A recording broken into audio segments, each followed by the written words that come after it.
Those bloody wounds naturally came from the fight with the flower-patterned spider. Back then he didn't have enough time to treat them, because he had to bring the little boy back to the village to see a doctor, and then he had collapsed from exhaustion and immediately fallen asleep once he knew the child was safe. Kaiyang had slept until the next morning without waking. And after he saw that the little boy was awake and well, Kaiyang had hurried back to the sect. When he drew near, he saw a horde of people surrounding his home. They all held torches and looked like they were going to burn down his home. But how could he allow this? Naturally, he would go and ask why they were doing this, but he didn't expect it would be Sumu who came to look for trouble. Just as the owner of the house appeared, Sumu, who had intended to burn it down, did not even feel the tiniest bit guilty. Instead, he felt excited and pointed towards Kaiyang. Kaiyang, don't you dare say that this young master did not give you a chance. So if only you will... Wait a moment. Kaiyang lifted his hand to stop him, and then leisurely entered his hut. Hey!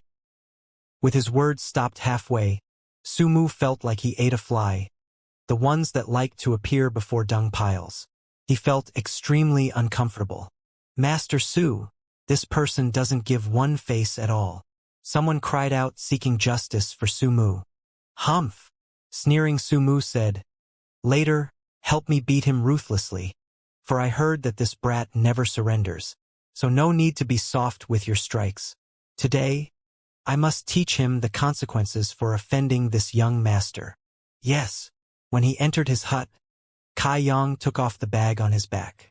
Inside this bag were herbs, his precious harvest from the 3 days he spent on the mountain. If he didn't secure their safety first, his heart wouldn't be at rest. When he put the bags safely away, Kaiyang exited his hut and said to Sumu with a serious face, "What was it that you wanted to tell me?" Sumu looked at him, his face a picture of abhorrence. His face full of bitterness, like he was going to spit out a mouthful of blood. Previously, before he could say his perfectly rehearsed lines, he had been interrupted by Kaiyang. But now that Kaiyang had asked him what he wanted to say, he couldn't wait and yelled out, "Kaiyang, don't you dare say that his young master did not give you a chance. So as long you are willing to kneel down and kowtow for me in front of all the fellow disciples present and call me your grandfather, I will spare your life. Or else, humph, humph, humph." The message was very clear, explicitly implying the threat unsaid. When he finished, Sumu's face was filled with his desire for revenge. It really showed how he felt about Kaiyang. Slowly Kaiyang nodded his head. Grievingly he looked at Sumu. What? Sumu was unsure, for Kaiyang's face was calm and composed. This made him somewhat restless, for he had been played around with by him before in Black Plum Village. He was still a bit traumatized from the experience. Unfilial, Kaiyang sighed. The crowd was stunned. Sumu was stunned. They were all thinking, how is this unfilial? What do you mean? Sumu viciously asked. Isn't clear? Let me teach you. With a face of good intent, Kaiyang earnestly said, Let me ask you, do you have elders in Sky Tower? Looks like you really do have eyes. This made Sumu's tail rise up into the heavens. Kaiyang smiled, for it was just like he guessed. Sumu had someone to back him up. Otherwise, how would he dare to act so brazenly as to burn his house? Your elder must have no small amount of power within the main gate, right? Kaiyang asked again. He's an elder, Sumu snorted out. I also have an older sister who is a core disciple. As long as she wishes for it, a single finger will be able to kill you. Kaiyang understood. He had a general understanding about the ins and outs of Sumu's character. Patting his back, he said, That's right, so unfilial. What is right or wrong? Sumu was furious. He was pulled around in circles by Kaiyang, and now his mind was a mess. And he still didn't know what he meant. Such an easy affair, and yet you still don't understand. How has your mind developed? His brow creasing, Kaiyang looked at Sumu pitifully and patiently explained, With your older sister's position, then she would be my senior. If I were to really call you that, then how would your older sister call you? Then what would that elder call you? Unfilial. How unfilial? If I were that elder, I would lock you up in the destitute dragon stream, so that in this life, You can't even dream about leaving it. Su Mu's entire body shook and his face paled. Destitute Dragonstream is a region in Sky Tower that was the most frightening place in the entire school. In the hundreds of years since the school's founding, any disciple that was found to have broken rules or committed heinous crimes was thrown into that region and never seen again. As long as you were thrown in Destitute Dragonstream, you were a dead man. Destitute Dragonstream. These 3 words were well known in the surrounding 1,000 of miles. Its infamy was spread far and wide. Su Mu wasn't afraid of Kai Yang. However, those 3 words struck fear into his very soul. One of the people that Su Mu brought with him sensed something was off with Su Mu and hurriedly said, "Master Su, this brat's mouth is very sharp," making him this confident. "The reason why we came today was to help you vent your anger."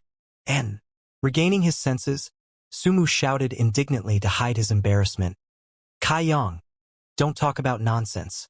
If you will not kneel down and beg for forgiveness, then this young master will make you wish that you were never born in this life."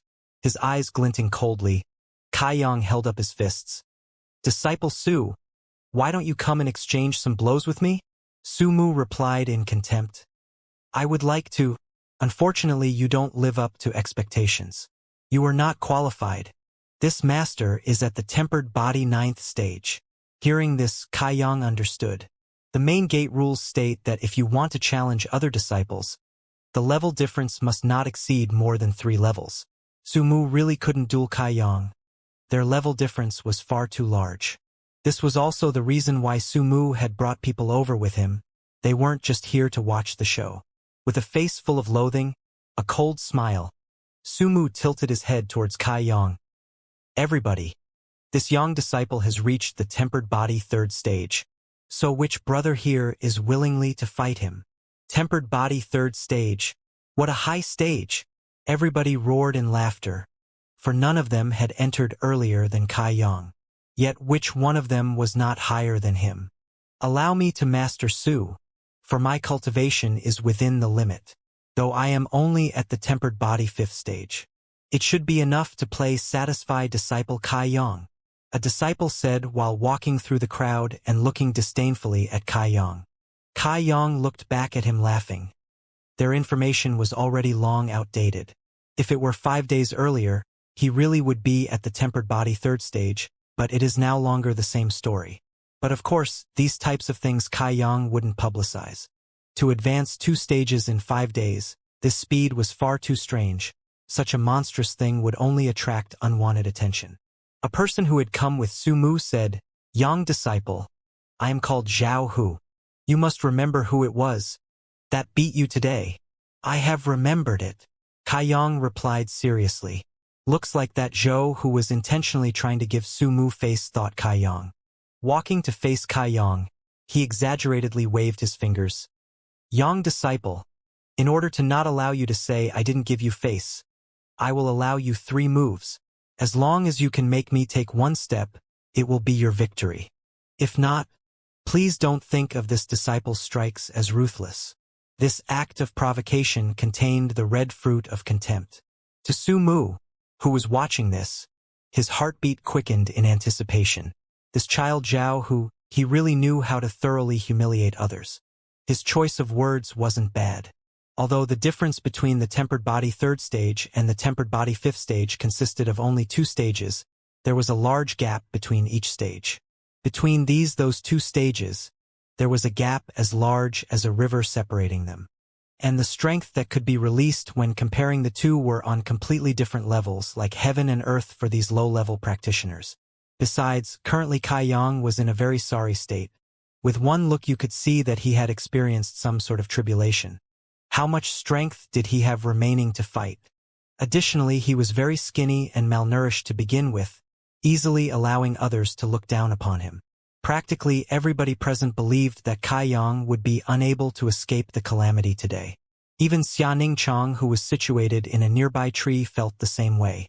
Xianxia, who had become a Dark Hall disciple, had come once again to record the outcome of Kai Yang's battle. "How is this allowed? I cannot allow my fellow disciple to be disadvantaged," Kai Yang asked, hesitating slightly. "There is nothing to worry about. insisted Zhou Hu. Since I became a disciple, allowing you these 3 moves is something I should do. Ha ha. Okay then, Kai Yang replied, looking somewhat reluctant. Since Zhou disciple said so, then this senior will not be impolite. Bring it on. Zhou Hu bellowed loudly, while he steadied himself and planted his 2 feet firmly onto the ground. His body's muscles bulged and his blue veins popped out all over his body. On the other side, Kai Yang walked forward step by step, his thin arms and legs tensed. Zhou Hu sneered internally and thought, just with your weak physique, merely 1 breath from me and I will be able to blow you away. So what strength could you possibly reveal? Leisurely strolling forwards, Kai Yang walked up to Zhou Hu. He balled up his fist, slowly waved it in front of him. Smiling, he cautioned, Zhou disciple, I senior will now really hit you. Come then. Just as those words came out, Kai Yang's fist had already been released, striking right into Zhou Hu's abdomen. Bang! That sound rang out. However, none of the people present saw Kai Yang act that fist which strangely hit Zhou Hu. As his face paled, Zhou Hu couldn't help but clutch his stomach and had to take a few steps backwards. Bang! The second fist had already arrived before he could recover. It landed on his abdomen once again. Zhou Hu bent over clutching his stomach, as he felt his stomach acids rising up. Pa! Kai Yang kicked out and hit Zhou Hu's chin. He cried out once before falling to the ground, motionless. He won. A great silence ensued. It was so quiet that you could have even heard a pin drop. One by one, everyone looked at Kai Yang, the shock apparent on their faces. Su Mu's eyes were especially wide, so wide that they looked like they were about to fall out of their sockets. 2 punches, 1 kick was all it took to send Zhou Hu, who was at the tempered body 5th stage, flying away. Fuck. Is this really the strength of someone who is at the tempered body 3rd stage? Although from the start of the battle to the end, Zhou Hu did not retaliate, this power was far too much. A person who weighed about 100 pounds was struck so hard he fly a few feet out. If you didn't exert some serious effort, how could this occur? Not to mention that speed was unparalleled. One moment Zhou Hu was smiling arrogantly, and the next he was unconscious. They could not believe the battle that had just occurred before their very eyes. Not to mention Xianxia, who was sitting in the tree and needed to record the battle. In her small book, it clearly stated that Kai Yang won the battle. In the past 2 years, he had been in 147 battles and had lost them all. Unexpectedly, he had changed this record today. He had also won the battle in a swift and efficient manner. Originally, Xianxia was gracefully standing on a branch, channeling her energy to balance herself. But due to the shock of his victory, she momentarily lost her concentration and fell off the branch, plummeting to the ground. A masked female could be seen crashing down from a 30-foot high tree. As she fell but first down to the ground, you could hear her screaming, "Aiya!" Thankfully, she had fast reflexes and an equally fast reaction speed. At the last moment, she channeled some energy into her body to cushion the fall. Otherwise, she would have come out with far more serious injuries, though her buttocks still burned in pain, causing her muscles to tense, hot enough to make water steam. As she stood and enduring the pain, one could see her 2 beautiful legs shaking. Xianxia looked around nervously, but realized there was nobody present and released a sigh of relief. If this scene was seen by others, then she would have lost much face. Activating her internal energy, she dissipated the pain on her bottom. Her eyes glinted, for Xianxia could not wrap her head around Kai Yang's strength. He was just gone for a few days, so how did his strength increase this much? Those people who had witnessed the scene naturally could not be compared to Xianxia. Their cultivation was far lower than hers, so they couldn't see the truth of the matter. In that moment when Kai Yang had struck out, Xianxia clearly felt the atmospheric energy within Kai Yang's channels had been aroused. This clearly demonstrated that he was at least at the tempered body 4th stage. Additionally, it even looked like his actual strength surpassed this stage. But wasn't he only at the tempered body 3rd stage a few days ago? That damn disciple. He unexpectedly hid his true strength, and not only did he give everyone a shock, he also made some fall out of trees. This was hateful to the extreme. Unconsciously, Xianxia had placed all the blame upon Kaiyang for her sore bottom. Kaiyang glanced over to the place where Xianxia was hidden. When she had fallen, Kaiyang managed to hear her short scream, but because the distance between them was too large, he hadn't been able to spot her. Since he didn't find anything abnormal, he didn't investigate further.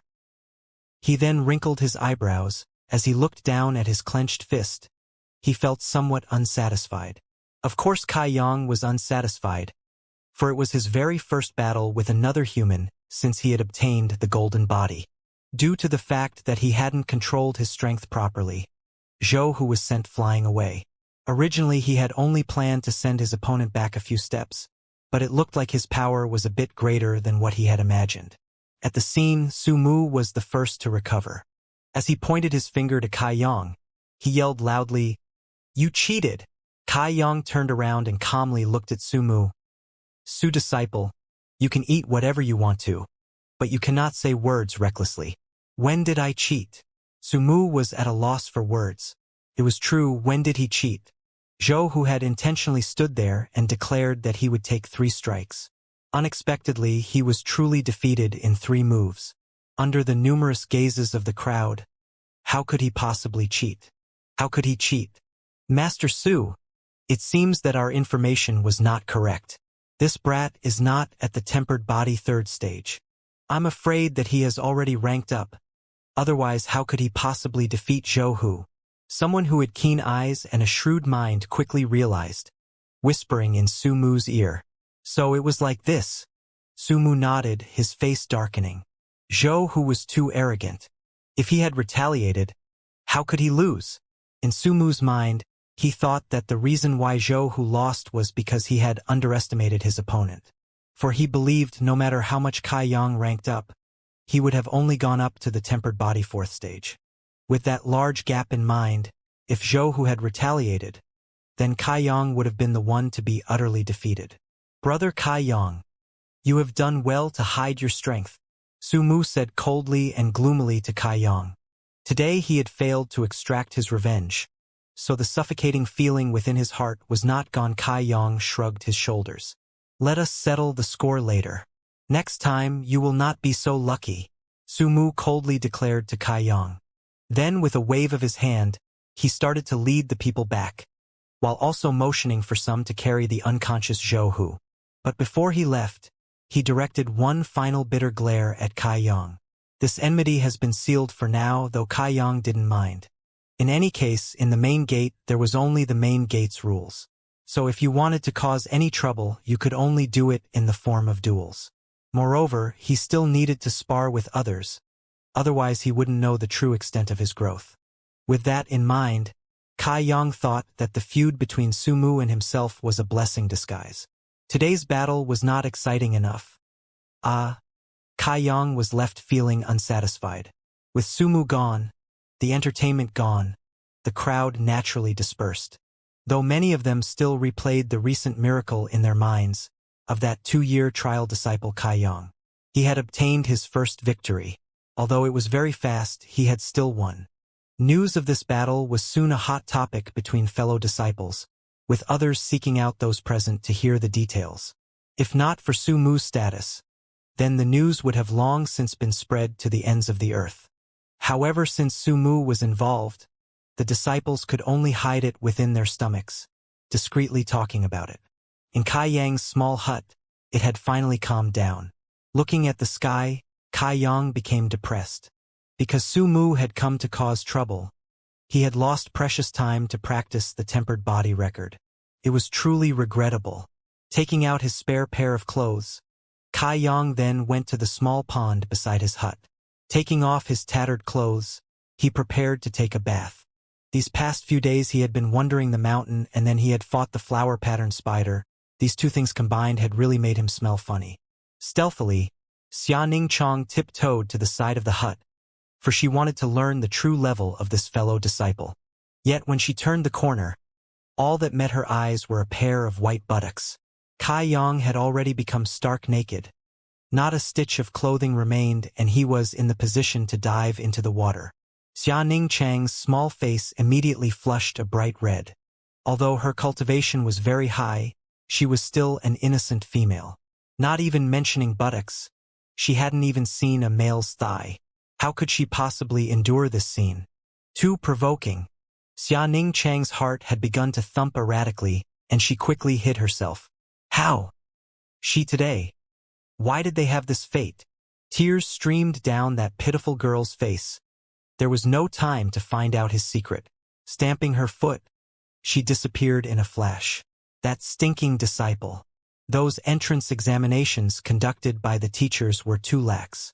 Disciples stripping stark naked in broad daylight is too shameless. Far too shameless. In the pond, Kai Yang was washing his body and inspecting it. He had discovered that ever since he started to practice the tempered body record, his muscles had become sturdier and more robust. Although he was still thin, he was thin in the right places. Additionally, the wounds from yesterday's battle with the flower-patterned spider had already become scars. Only the arm wound from the flower-patterned spider's leg had yet to fully heal. It was still a bit painful. After all, it had penetrated through his arm, so it couldn't possibly heal that quickly. But it wasn't as severe as he had imagined. Give it a few days and should be completely healed. Thinking over that life and death battle with the spider caused Kai Yang to be excited. Not knowing why, the more dangerous the situation he was in, the more enthusiastic and excited he became. He unexpectedly had this type of character. Was he unconsciously a masochist, and after living a bit more than 10 years, he had suddenly awakened? When he thought of that, he promptly inhaled a large breath and submerged himself in the pond, not resurfacing for a while. Although there were many things for him to complete, Kai Yang still went to take a shower. After dressing himself, he began his sweeping. After all, this was his assigned work in Sky Tower. And since he was assigned this job, he must complete it to the best of his ability. While sweeping, Kai Yang clearly felt that the gazes from his fellow disciples were strange. They were full of doubt, for they were the ones who had witnessed his battler earlier in the morning. They didn't understand why Kai Yang had been able to knock Zhou Hu unconscious. Kai Yang calmly and honestly continued with his work. Completing his sweeping, Kai Yang returned to his wooden hut and opened his bag. From within, he took out the herbs he had collected, keeping the 3-leaved Chaos Spirit flower and the dead Jedi tree grass out and placing the other extra herbs back into the bag. These extra herbs were completely useless to Kai Yang, but he can sell them to the contribution hall for some contribution points. Wrapping up the herbs, he started to leave before stopping. Thinking again, he went back and changed his clothes. Wearing his tattered, blood-stained ones, he also dirted his face bit before leaving again. In the contribution hall, Treasurer Meng was sitting behind the counter while holding a teapot. Crossing his legs while sipping the tea, he merrily hummed a tune. Suddenly a human figure could be seen at the hall entrance. Old man Meng boredly lifted up his head to see, and just as he was about to scold that brat which dared to come here, his eyes widened. So early in the morning, and someone dared to disturb his peace and quiet. Yet when he saw Kai Yang battered and exhausted walking in, his tattered clothes, which could no longer be considered clothes, his 2 legs were clearly seen, and so were his leg hairs. The 2 female disciples at the entrance saw this and shrieked out in shock at this vagabond, quickly retreating. How was Treasurer Meng's self-control? After entering the mountain, then descending into the seas, he would remain impassive, even if there was a massacre of 10 cities. Yet at that moment, he sprayed out his mouthful of tea. You could imagine the scene. Little Kai Yang, what is with your appearance? Old man Meng nearly went into a frenzy, quickly standing up. Dumbstruck, he looked at Kai Yang. Rushing to the counter, Kai Yang then inhaled a large gulp of air before replying, I have returned. Experienced many hardships, right? Treasurer Meng felt pity for Kai Yang. Just a few days ago when he had come to his place, he was still healthy, yet from a single trip to Black Wind Mountains he had become like this. He was not like a human or even a ghost. This was too tragic. And I was in danger. Nodding his head, Kai Yang didn't waste any more words. Hurriedly, he opened up his bag and pointed to the herbs inside. But my harvest was not bad, Treasurer Meng. Will the contribution hall accept these herbs? Looking at the herbs, Treasurer Meng's eyebrows rose. They were only ordinary grade lower-level herbs, and practically had no worth. These herbs were too plentiful in the contribution hall. Even if he accepted, there would be no place to put them. Just as he was about to reject the herbs, Treasurer Meng saw the expectation in Kai Yang's eyes and then looked again at his attire. Seeing this, his heart softened. "Oh, we will accept. For every 2 herbs I will give you 1 contribution point." "Okay. Then please count them." Without bargaining, Kai Yang pushed the bag forward. Treasurer Meng went to count the number of herbs. There were 32 herbs, a total of 16 contribution points. Immediately he went to record this into his account book. "You were in Black Wind Mountains for an entire 3 days. Yet you only found this much?" Treasurer Meng causally asked. "Being able to obtain this is considered good," Kai Yang said while carefully looking around. "Kiki, it's not bad." Treasurer Meng couldn't bear to pour cold water on Kai Yang. After all he knew of the difficulties he faced. Although this child's natural aptitude was not good, he was willing to work hard. Nowadays, these types of hardworking youngsters are a rare sight. It's such a shame. His aptitude was so poor that it was a fatal downside, for it destined him to have no major achievements. As he was thinking about this, he saw how Kai Yang's eyes were darting around and couldn't help but ask he curiously, "What are you looking at?" Mysteriously, Qi Yang leaned forward and said in a low voice, "Treasurer Meng, in this trip to the mountain I seem to have found some incredible thing."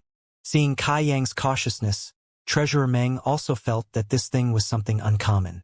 He also became more serious and said in a low voice, "What thing?" "I don't know. I have brought it back to let you see it. You are experienced and knowledgeable, so you should definitely be able to recognize it."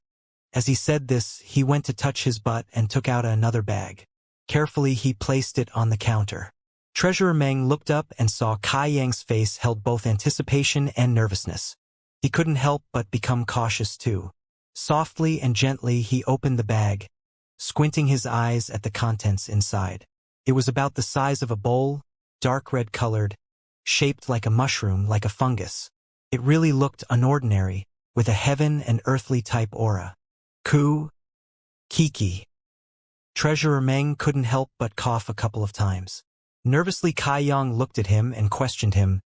"What thing is this?" Treasurer Meng looked at him queerly, and instead of replying, he asked, "Where did you find this?" "Inside a cave in the mountain. There was also a first-realm demonic beast guarding it. But instead of me being killed by it, it was killed by me, so I took it with me." Treasurer Meng's heart jumped out. "You met with a demonic beast? Didn't I tell you not to go past the safety boundary?" "I didn't go past the safety boundary. I didn't know why it was in the safe zone area around Black Wind Mountain either," Kai Yang replied in grievance. Treasurer Meng sighed. He had thought something like this must have happened. It was just he was afraid that with this child's strength, defeating a demonic beast, even one at the first realm, must have been a very arduous task.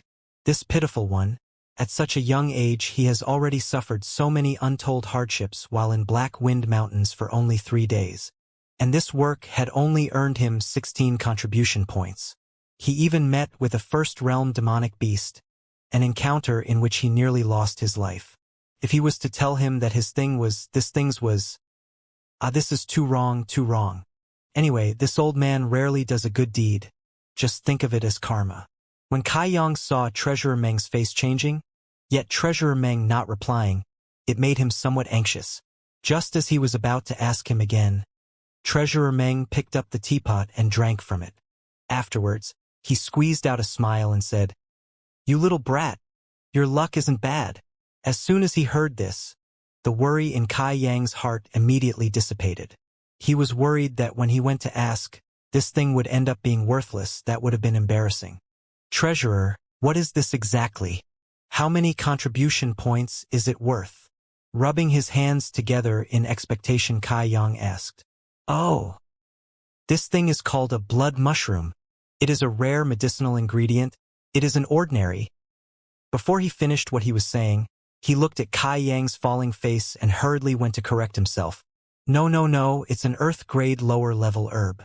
And it's really earth-grade lower-level. That's right. Such a firm tone was used that Treasurer Meng nearly fooled himself into thinking that it was true. Earth grade lower level? Kai Yang was pleasantly surprised. Treasurer Meng, are you sure you didn't see incorrectly? Straightening his face, Treasurer Meng replied.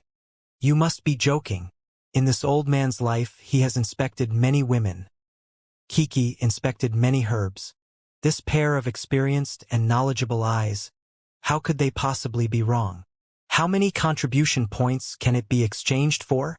Kai Yang was only interested in this. Let's make it 20. That's so little. Kai Yang was somewhat disappointed. Even though its ranks wasn't that high, he thought it was at least high enough to make it worth at least 20 to 40 contribution points. It's not too little, child. Treasurer thought to himself that he had given him too much already. He then found a good reason for this. Even though this blood mushroom that you found is an earth-grade lower-level herb, it is too small and its age isn't that high. So that's why it's only worth 20 contribution points. Oh!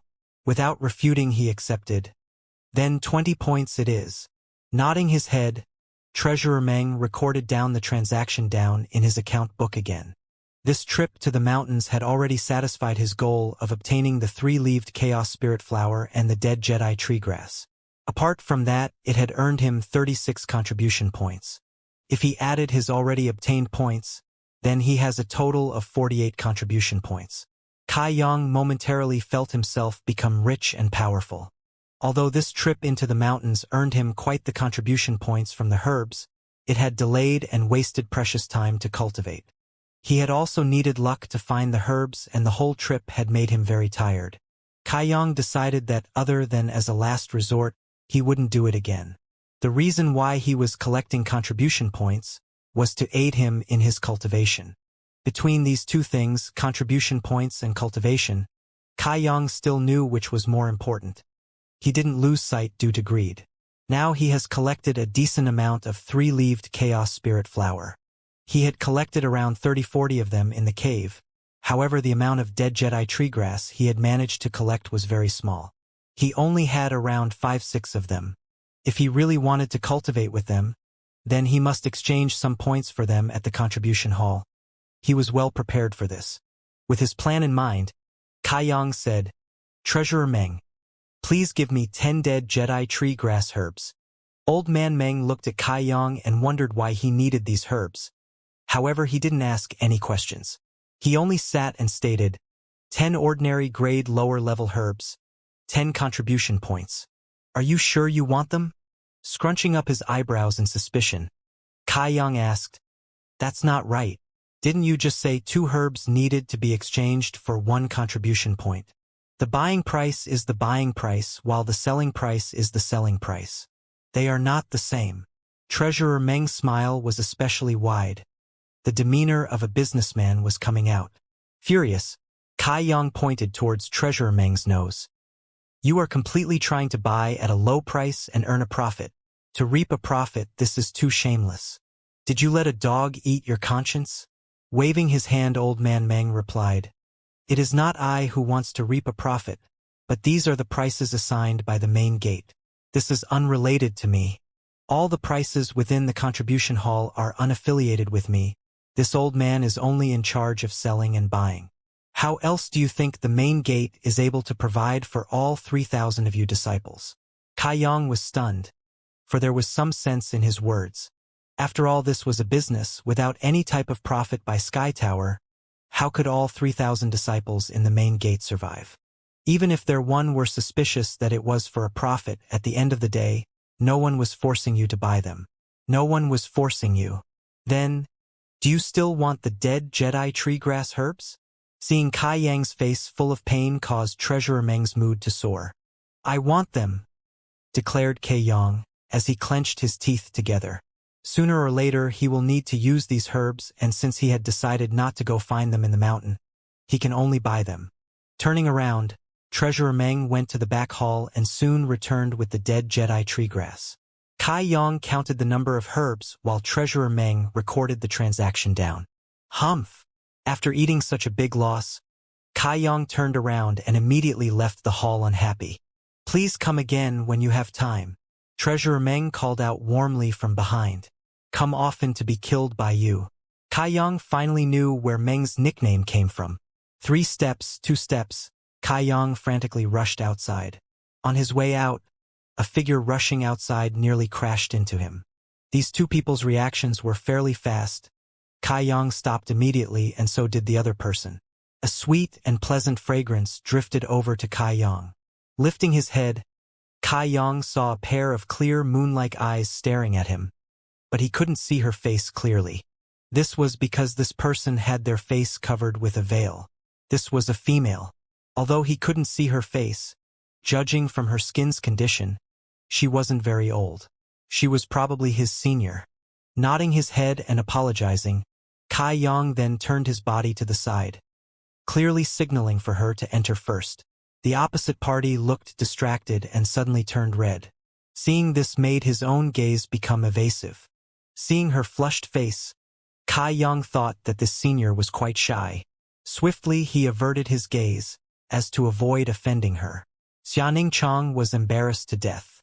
She didn't expect to bump into Kai Yang in front of the contribution hall. When she saw his face, she immediately thought of her, and recalled his. Suddenly her face became red and her temperature rose. Hastily she rushed into the hall. She didn't even dare to lift her head up. Seeing this scene was somewhat laughable, for such shy females were quite rare. Although there are many females disciples in Sky Tower, they were martial practitioners and were therefore more open-minded than normal.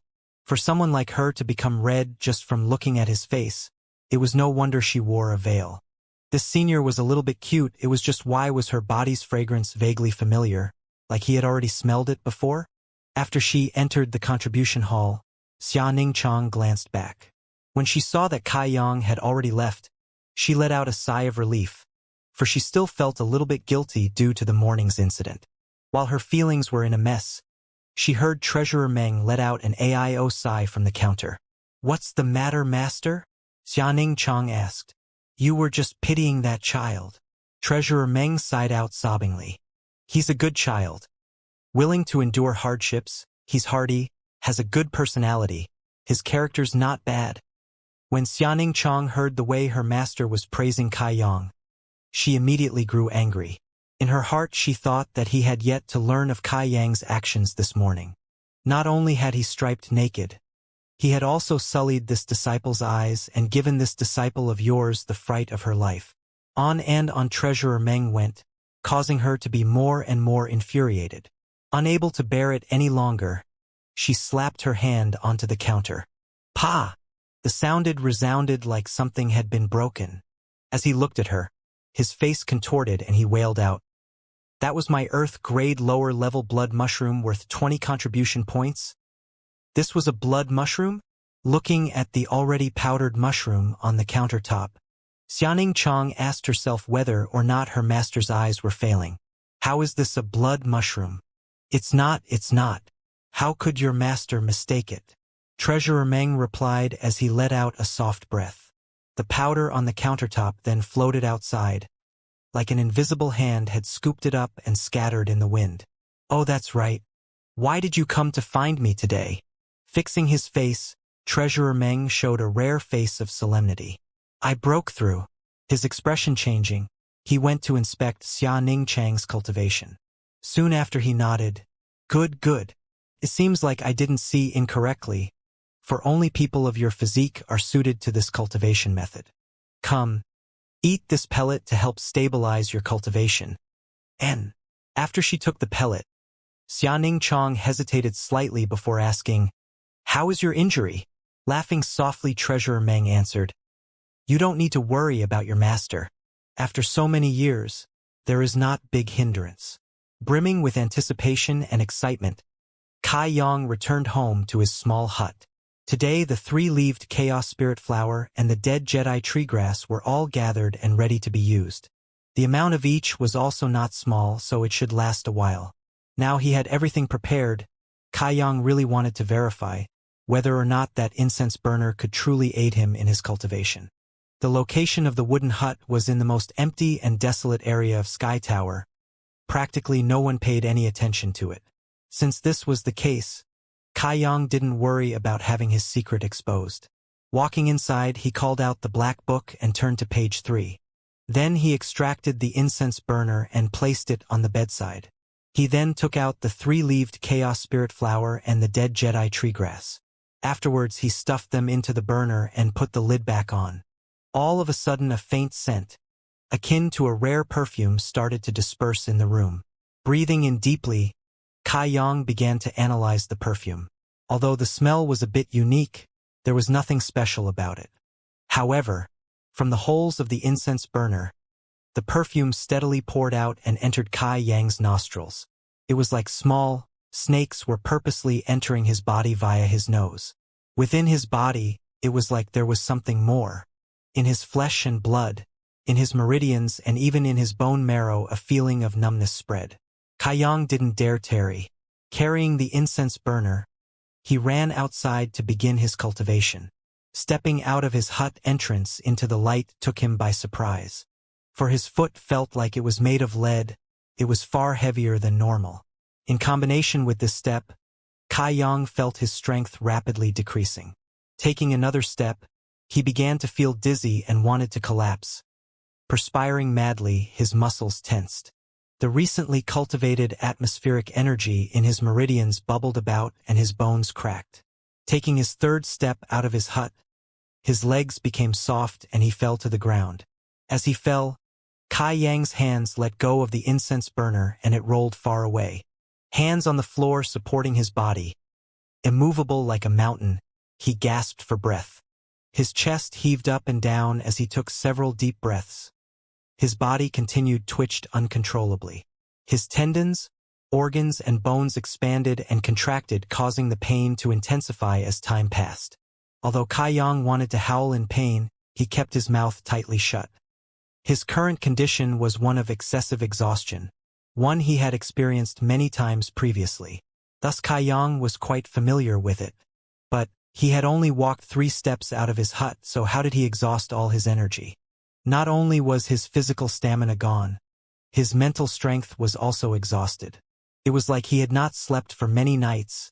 Even his eyes had started to feel drowsy. At this point, his 3 energies were all exhausted to the limit, and he couldn't even move a single finger.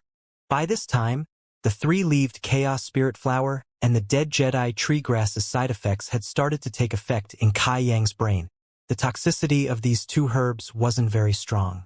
They were weak enough that normal people could resist them easily, but the prerequisite was that they were healthy. Given the hardships Kai Yang suffered daily combined with his current condition, Kai Yang had trouble withstanding them. He was afraid that inhaling the incense burner's perfume was the reason this type of situation had occurred.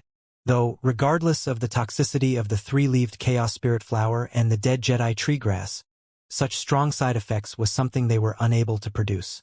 The mystery originated from the incense burner. It was able to amplify those 2 herbs' toxicity.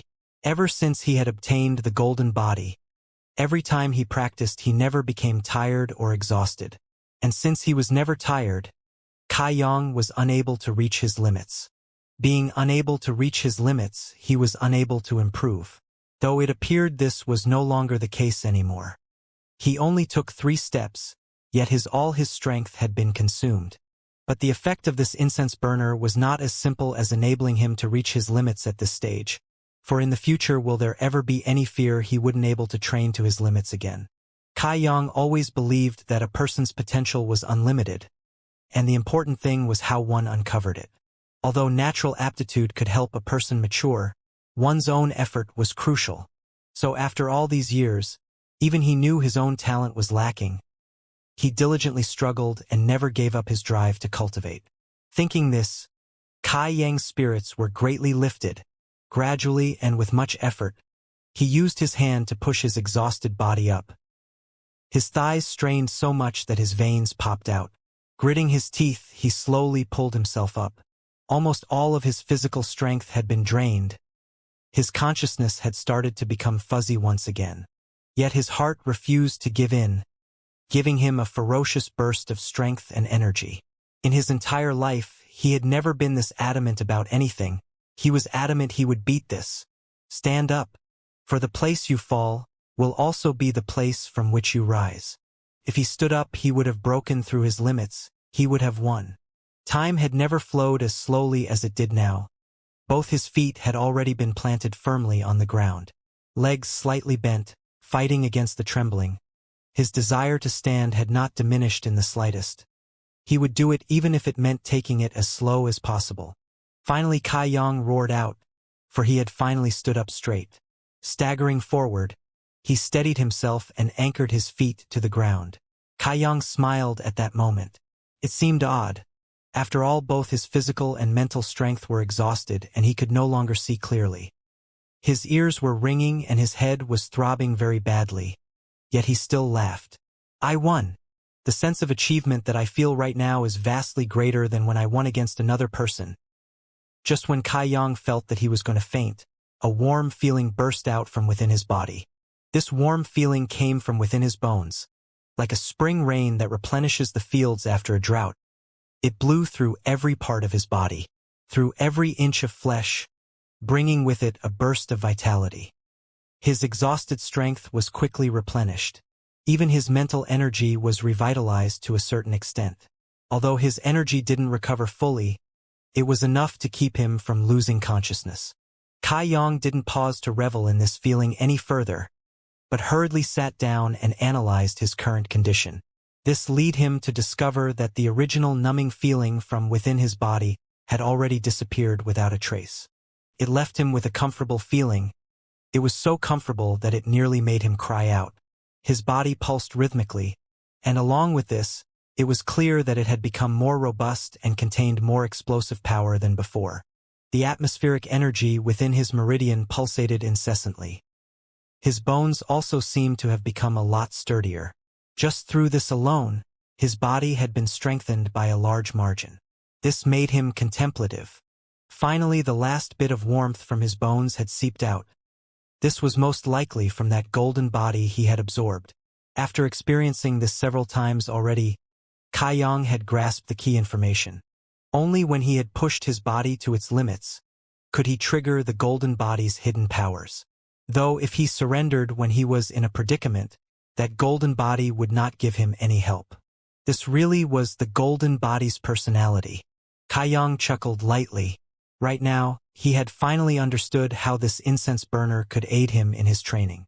The herbs that were put into the burner, their effects were multiplied hundreds of folds in strength. Then when he inhaled this incense, it made his strength rapidly decrease and also made him mentally tired. So much so that he could only take 3 steps before nearly fainting. Although these amplified herbal effects were tyrannical, they shouldn't have any long-term negative side effects, thought Kai Yang. Otherwise, he wouldn't be able to the incense burner to assist in his training. But only when he overcomes his limits and arouses the golden skeleton's regenerative ability will he be able to really benefit. Only then will he be able to constantly surpass his limit and grow stronger. The perfume that wafted out from the incense burner served him well, just like that golden skeleton. Though these were all just assumptions on Kai Yang's part. But given the previous events, he felt this should be the truth. Next up, Kai Yang needed to closely analyze the incense burner. The perfume never ceased pouring out of the burner. Even when there was a gust of wind, the perfume would always float in Kai Yang's direction. He also discovered that if he stayed in the same spot and didn't move, then the perfume didn't have any effect.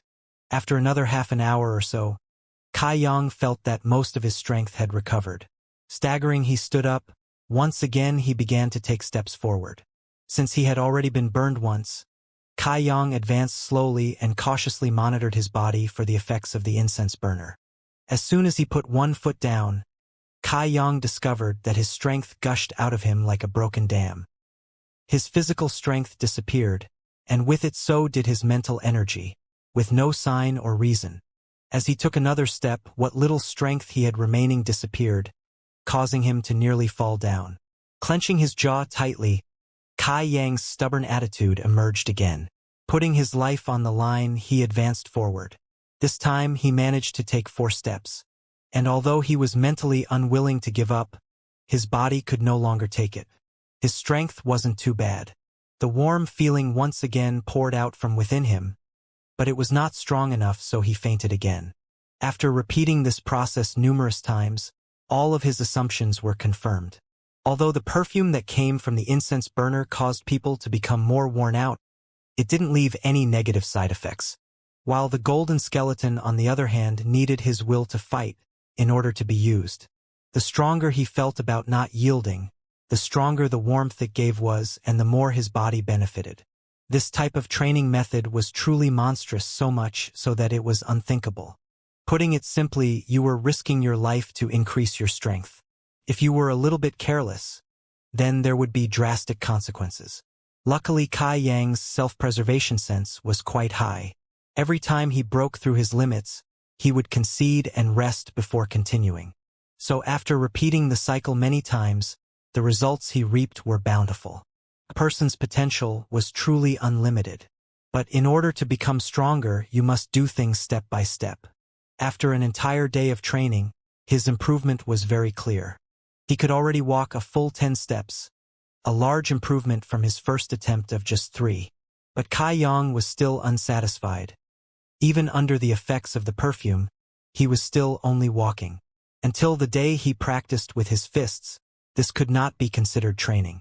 Quickly, Kai Yang found another disastrous problem.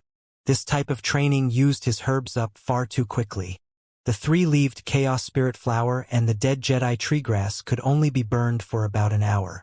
After an hour, he must once again put in more herbs for the incense burner to continue to produce the perfume. Using his hand to calculate the herb consumption, Kai Yang's face immediately became ugly. There were 12 hours in a day. He trained for about 7 to 8 hours a day. So that meant that he needed at least 14 of these herbs in order to practice under the effects of the incense burner for the whole day. With his current store, he would use up all his dead Jedi tree grass in 2 days, while also using about 50% of his stockpile of 3-leaved Chaos Spirit Flower. What would he do after he used up all his current herb stock? He only had 38 contribution points. How many days would that last him? Originally he had thought he was quite rich, but reality struck him hard and showed him how poor he really was. That night, he carried his worries to bed, his head full of contribution points and herbs. Even in his dreams, he dreamt of mining large amounts of 3-leaved Chaos Spirit Flower and dead Jedi tree grass. That night, Kai Yang didn't sleep very well at all. That night, Su Mu didn't sleep very well either. Thinking about how overbearingly he had brought people over to cause trouble for Kai Yang, but had instead lost against him. This made Su Mu toss and turn restlessly in his bed. If it wasn't for Kai Yang, then he would be happily engaged with Boss He's daughter. If it wasn't for Kai Yang, then he wouldn't be here with a stomach full of resentment. As he recalled the He family's daughter's vivid appearance, Su Mu's heart fell into depression. In the future, he will no longer have the face to go and interact with her. As the saying went, you would rather destroy 10 temples than destroy 1 marriage. Kai Yang, you dared to destroy a happy couple, you are too daring. As another saying went, for a nobleman to take revenge, 10 years is not long at all. An insignificant person, however, can go for revenge all day long. Su Mu would definitely be classified as the latter, for after a few more days, he could once again challenge Kai Yang. But how could Su Mu wait until then? Su Mu wanted to go to Kai Yang immediately and beat him to a bloody pulp. Only then would it sate his inner hatred and resentment. Tossing and turning, he couldn't fall asleep, such was his fury. So Su Mu got up. Not only did he get up in the middle of the night, he also made his underlings wake up too. Not long after, a group of sleepy-eyed Sky Tower disciples had gathered. Young Master Su, is there anything you need? Someone asked while rubbing their eyes. It's nothing much, it's only about the affair this morning. Su Mu tried his hardest to calm down his heart. The reason why I have gathered you all here is because I want you to help me come up with some ideas that will help me get revenge and pacify my hatred. Someone said, Young Master Su, why don't you just wait 4 days? In 4 days you can go challenge Kai Yang, and you will definitely be able to beat him to pieces. Annoyed, Su Mu replied, if I really wanted to wait until then why did I call you all over? The sleepy people who had been gathered were suddenly startled into standing up. Evidently, they weren't very awake. so nobody had paid attention to Sumu's words and only yawned widely. When he saw their reactions, Sumu became vexed. Slapping the table, he shouted, "All of you, help me think of some good ideas. If you guys can't help me think of some good ideas, none of you can think about going back to sleep." This startled everyone, and they realized that Sumu was actually angry. His slap and loud voice had caused them to fully regain consciousness, and they hurriedly put their minds to use, thinking up some good strategies. Not long after, a disciple named Li Yuntian's eyes widened from formulating a good plan. Opening his mouth, he told Sumu, "Young master, we could do this?" As he said this, he crept closer to give a detailed explanation of his plan.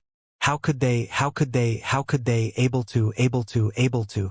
Sumu's heart burst with joy. He hit Li Yuntian's back in excitement while saying, "Not bad, not bad. This is a good plan.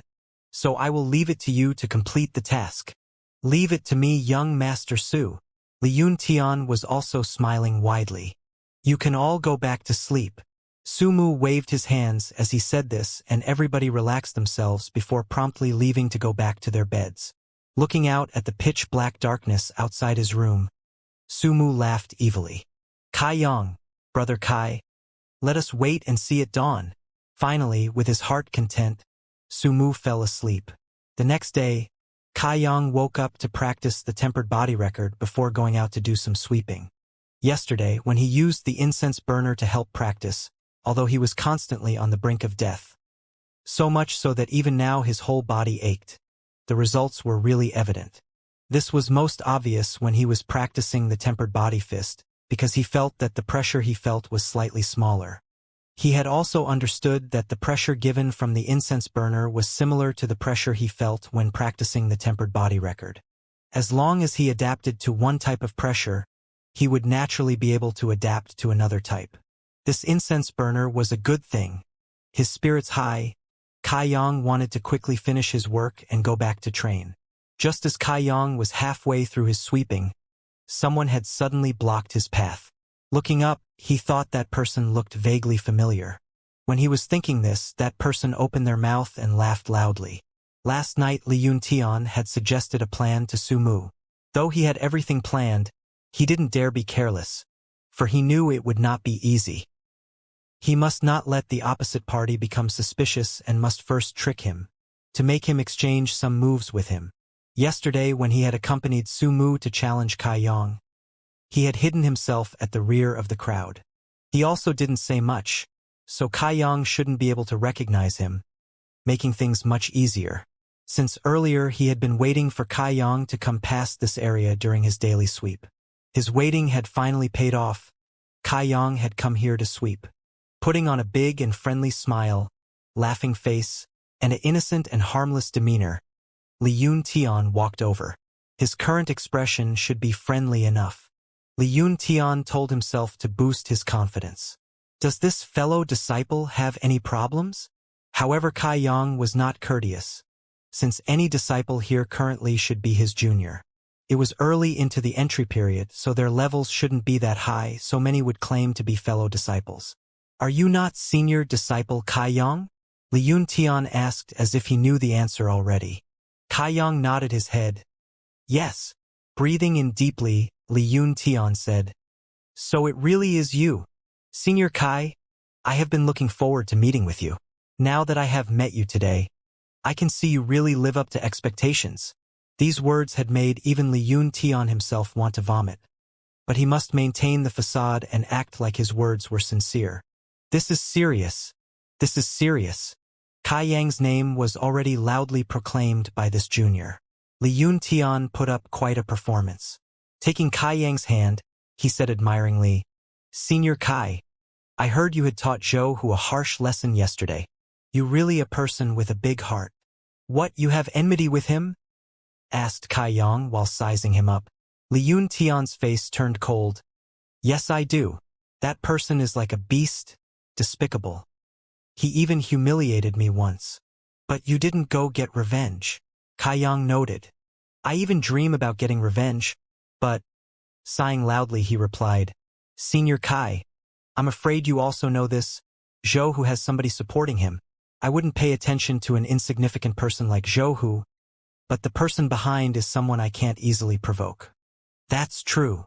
Kaiyang nodded his head. After all, Sumu had some powerful people backing him, so an ordinary disciple obviously wouldn't dare provoke him. That's why yesterday, when Senior Kai gave Zhou a lesson, you helped this junior get his revenge. Li Yuntian said gratefully, tears flowing down his face. Laughing, Kaiyang replied, "We were only exchanging some pointers. It wasn't anything." Li Yuntian pressed ahead. "Senior Kai, since you were able to win against Zhou, your strength shouldn't be that weak." Waving his hand, Kaiyang replied, "It's not much. It isn't something so amazing." Li Yuntian was sneering inside. "You finally said something true. If you didn't plan something yesterday, then how could Zhou possibly lose to you?" But he didn't dare reveal his true thoughts, in case Kaiyang became suspicious. That would be disastrous for his plan.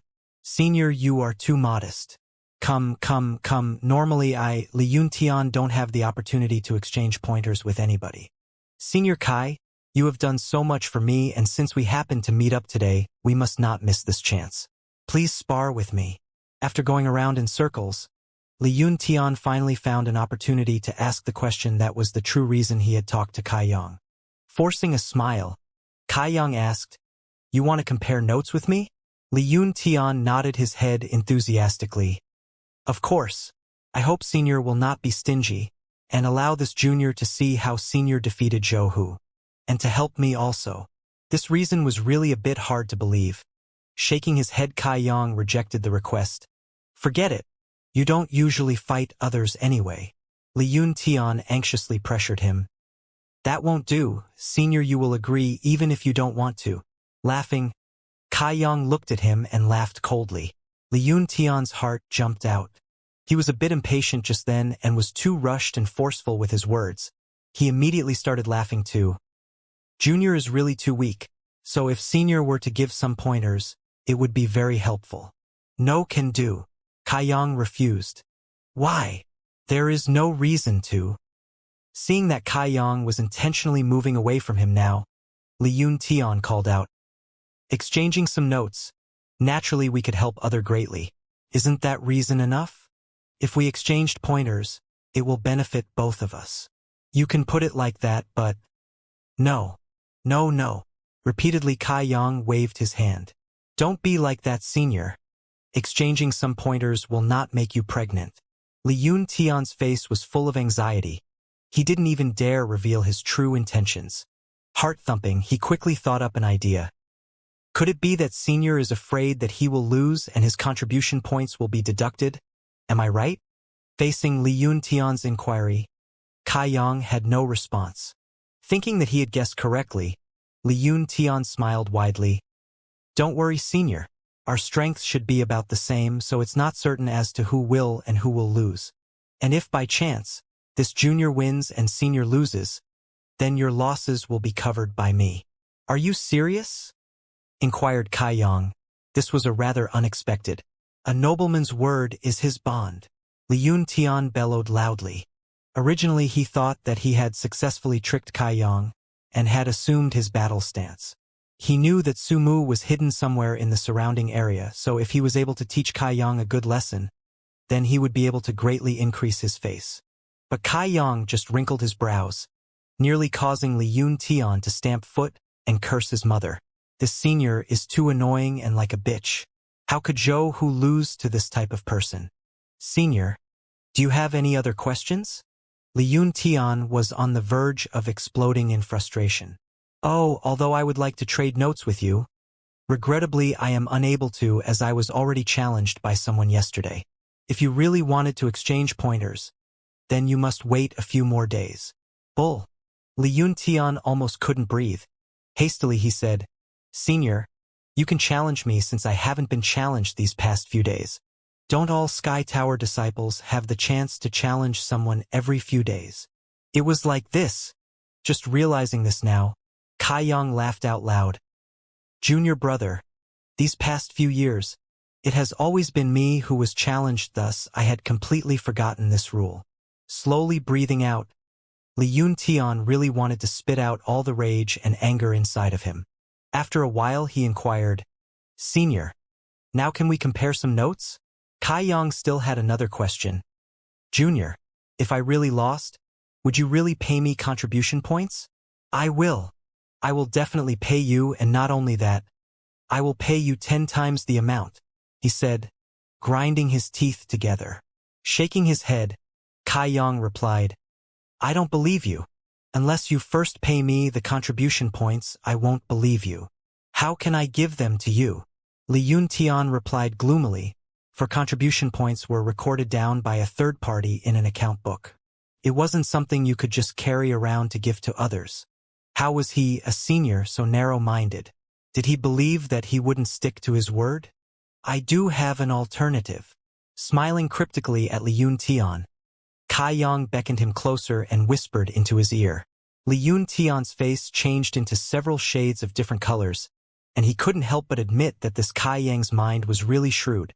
He could actually think of this type of solution. "Junior, if you feel that this is impossible, then it's okay. It's not because the senior cannot trust you, it's just playing hard to get." Kai Yang hesitated to voice his next words. Li Yun Tian didn't know what he wanted, but in order for his own plan to succeed he must give in. So he asked, "It won't hurt, so senior, please wait. Wait until I have retrieved the item. My speed is very fast." As he was saying this, he was already speeding away. Looking at his receding back, Kai Yang sighed out in pity. To think there were still people in this world that were willing to offer themselves up to get beaten. With his request refused, he then went to retrieve something. He was really strange. Thankfully, it temporarily achieved his needs. It was just that this method could only be used once. Next time he would no longer be able to use it. After thinking for a while, Kai Yang mentally bashed himself. When he remembered the junior's desperateness, no matter what he requested, he would have agreed. Su Mu, along with a bunch of other people, were hidden too far from Kai Yang. Originally, when he saw that Li Yun Tian and Kai Yang had started to talk, his heart was jumping circles. Just as he was settling down to enjoy a good show, Li Yun Tian hastily ran away, causing Su Mu to be confused. Yesterday, when they were discussing the plan, this wasn't included. What was this Li Yun Tian up to? His heart full of doubt, Su Mu immediately ordered someone to intercept Li Yun Tian and inquire about the situation. After 15 minutes, that person had returned and whispered to him, "Young Master Su." Li Yun Tian said that Kai Yang is narrow-minded and had told him to first go to the contribution hall to retrieve some herbs to compensate him. Only then would he agree to compare notes. "Aren't you a bit too petty?"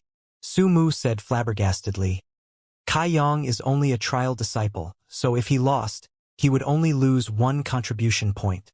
So, why would he need to compensate him 10 herbs? That person answer, Li Yun Tian caused this. He said that he would compensate him 10 times the amount. So, no wonder. Su Mu's face became slightly ugly. But forget about it.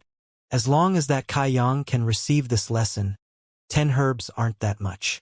10 herbs cost about 10 contribution points.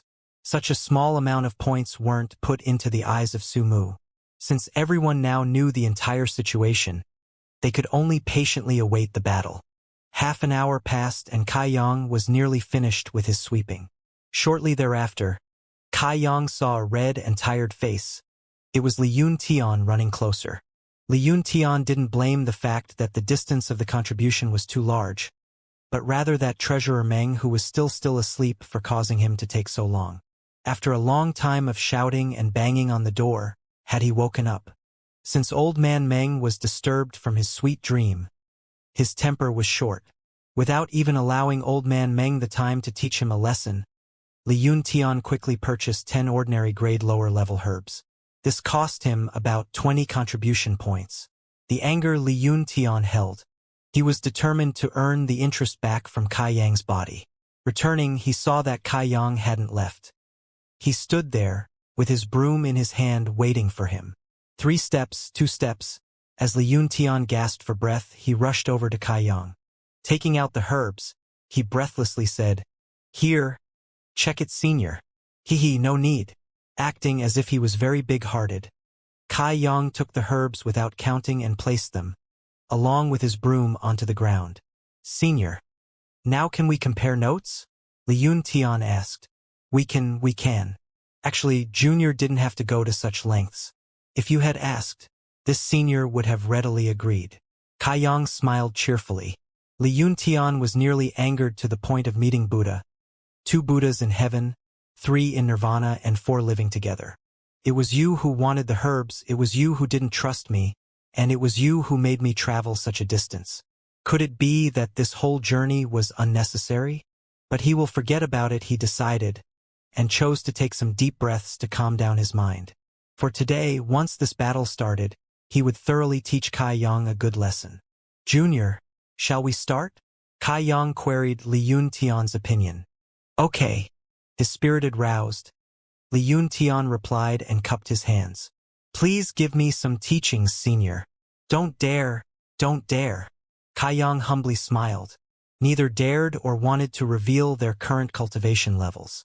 Li Yuntian was afraid that it would scare Kai Yang away, while Kai Yang wanted to keep it a secret. With each thinking of their own reasons in their respective minds, the battle started. Seeing Zhou Hu's mistake yesterday and his heart full of hatred, how could Li Yuntian possibly be merciful? He thought as he prepared to use thunder to knock down this senior. With the lightning-fast exchanges, the air around became charged with tension. Dodging each other's attacks, Kai Yang and Li Yuntian had already exchanged fists. Since Li Yuntian's heart was full of hatred, his fists didn't contain any real power. But within his flurry of fists, each was faster than the last and more profound. Kai Yang didn't panic but remained calm. The practice that he had been doing these past few days started to show their results. With only the Sky Tower's basic skills and the kicks, he fought. After a few exchanges, Li Yuntian became fearful. His opponent exuded a vigorous energy, which left him unstable and pushed him back a few steps. Not only that, each punch that he threw out made him feel like he hit a boulder and left his whole hand numb. After suffering a loss, Li Yuntian didn't dare to be carelessly anymore. Intensely looking at Kai Yang, he flitted about before executing a couple of swift punches towards Kai Yang. That's for being narrow-minded. That's for making me run to the contribution hall so early in the morning. He grumbled inside while attacking. Pong, pong resounded every time Li Yuntian struck out. Nearby, Sumu was stunned as each fist landed on Kai Yang, while Li Yuntian felt pain with each fist. Both people were tempered body cultivators, but since their levels weren't very high, the amount of blows they exchanged were small. Furthermore, Kai Yang wanted to test out his body's condition, so he allowed Li Yuntian to land his attacks on his body. Within the time it took to make some tea, Kai Yang came to understand his current body condition. It was stronger, far stronger than a few days ago. With his goal achieved, Kai Yang no longer wanted to be subjected to his junior's nagging. Just as victory was at hand for Li Yuntian, something changed. The senior Kai, who could only retreat and defend a few moments ago, face lit up in excitement. It was like when an evil spirit met a naked young lady. This sudden change in attitude caused Li Yuntian to feel uneasy. More closely, he noticed that Kai Yang's excitement was different to what he had previously thought. It was a colder and bloodthirsty type of excitement. With a bad feeling in his stomach, Li Yuntian retreated, but one step from Kai Yang blocked his path. He was like a towering mountain. Jumping up, Li Yuntian wanted to escape from Kai Yang's pursuit. Raising his leg, Kai Yang swept it towards Li Yuntian's waist. A miserable cry leaked out of his mouth, while he flew a couple of feet. Without pausing, Kai Yang ruthlessly stepped down, stomped on him, and a rain of fists followed. A blood-curdling scream echoed. This round of note comparing ended up with Li Yuntian losing, begging for mercy. When Li Yuntian was sent flying earlier, he still had the intention to continue. But under the merciless barrage of Kai Yang's punches, his injuries quickly increased. After a while, Li Yuntian could no longer endure it. Afterwards, he noticed Kai Yang, and his own reactions were completely different. The more he hit Kai Yang, the more excited Kai Yang became. When he hit him, the more painful and sorrowful it became for Li Yuntian. Why would there be anyone who would be happy to get beaten? The more red, blood and flesh that Kai Yang saw, the happier he looked. It made him look slightly mad. Li Yun Tian thought this person was mad. Yet after the end of the battle, Kai Yang returned to normal, back to his kind and amiable self. In fact, he even helped to pull him back up and smiled, saying that he allowed him to win. Then he picked up his broom and left. When he was in battle compared to when he was not in battle, he was two completely different people. His body was sore all over. How could he not sustain some injuries from Kai Yang's multiple fists? This time, it really was a case of trying to steal the chicken but losing the rice to lure it, Li Yun Tian thought in tears. He had already constantly refused to compare notes with Li Yun Tian, yet he had been adamant. He even spent 20 contribution points in exchange for 10 herbs to secure the exchange. And the result? He had lost. Not only were the herbs taken away from him, he will also be deducted contribution points. This time, it really was a big loss. Was this not offending because of something petty? Li Yun Tian felt endless regret. Su Mu and the others, watching from not too far away, were also shocked stupid.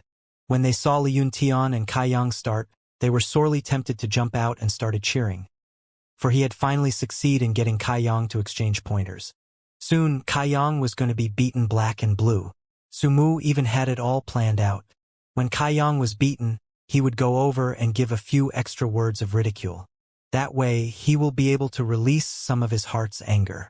But contrary to what they expected, when the battle started, Kai Yang had fought Li Yun Tian to a standstill. For a while, Su Mu thought the things that he saw were a little blurry. Suspiciously, he leaned over and asked, "What stage is Li Yun Tian again?" "Tempered body 7th stage, and has already started to train his own vitality. It's just that the time he has trained it is too little, so it cannot be used well yet." "And Kai Yang?" Su Mu asked again. "I think he is about the tempered body 4th stage?" His voice a bit uncertain. Everyone was overwhelmed with shock, for despite a difference of 3 stages, he had managed to fight evenly with Li Yun Tian, and that was too monstrous. No wonder yesterday Zhou, who was defeated with only 3 moves.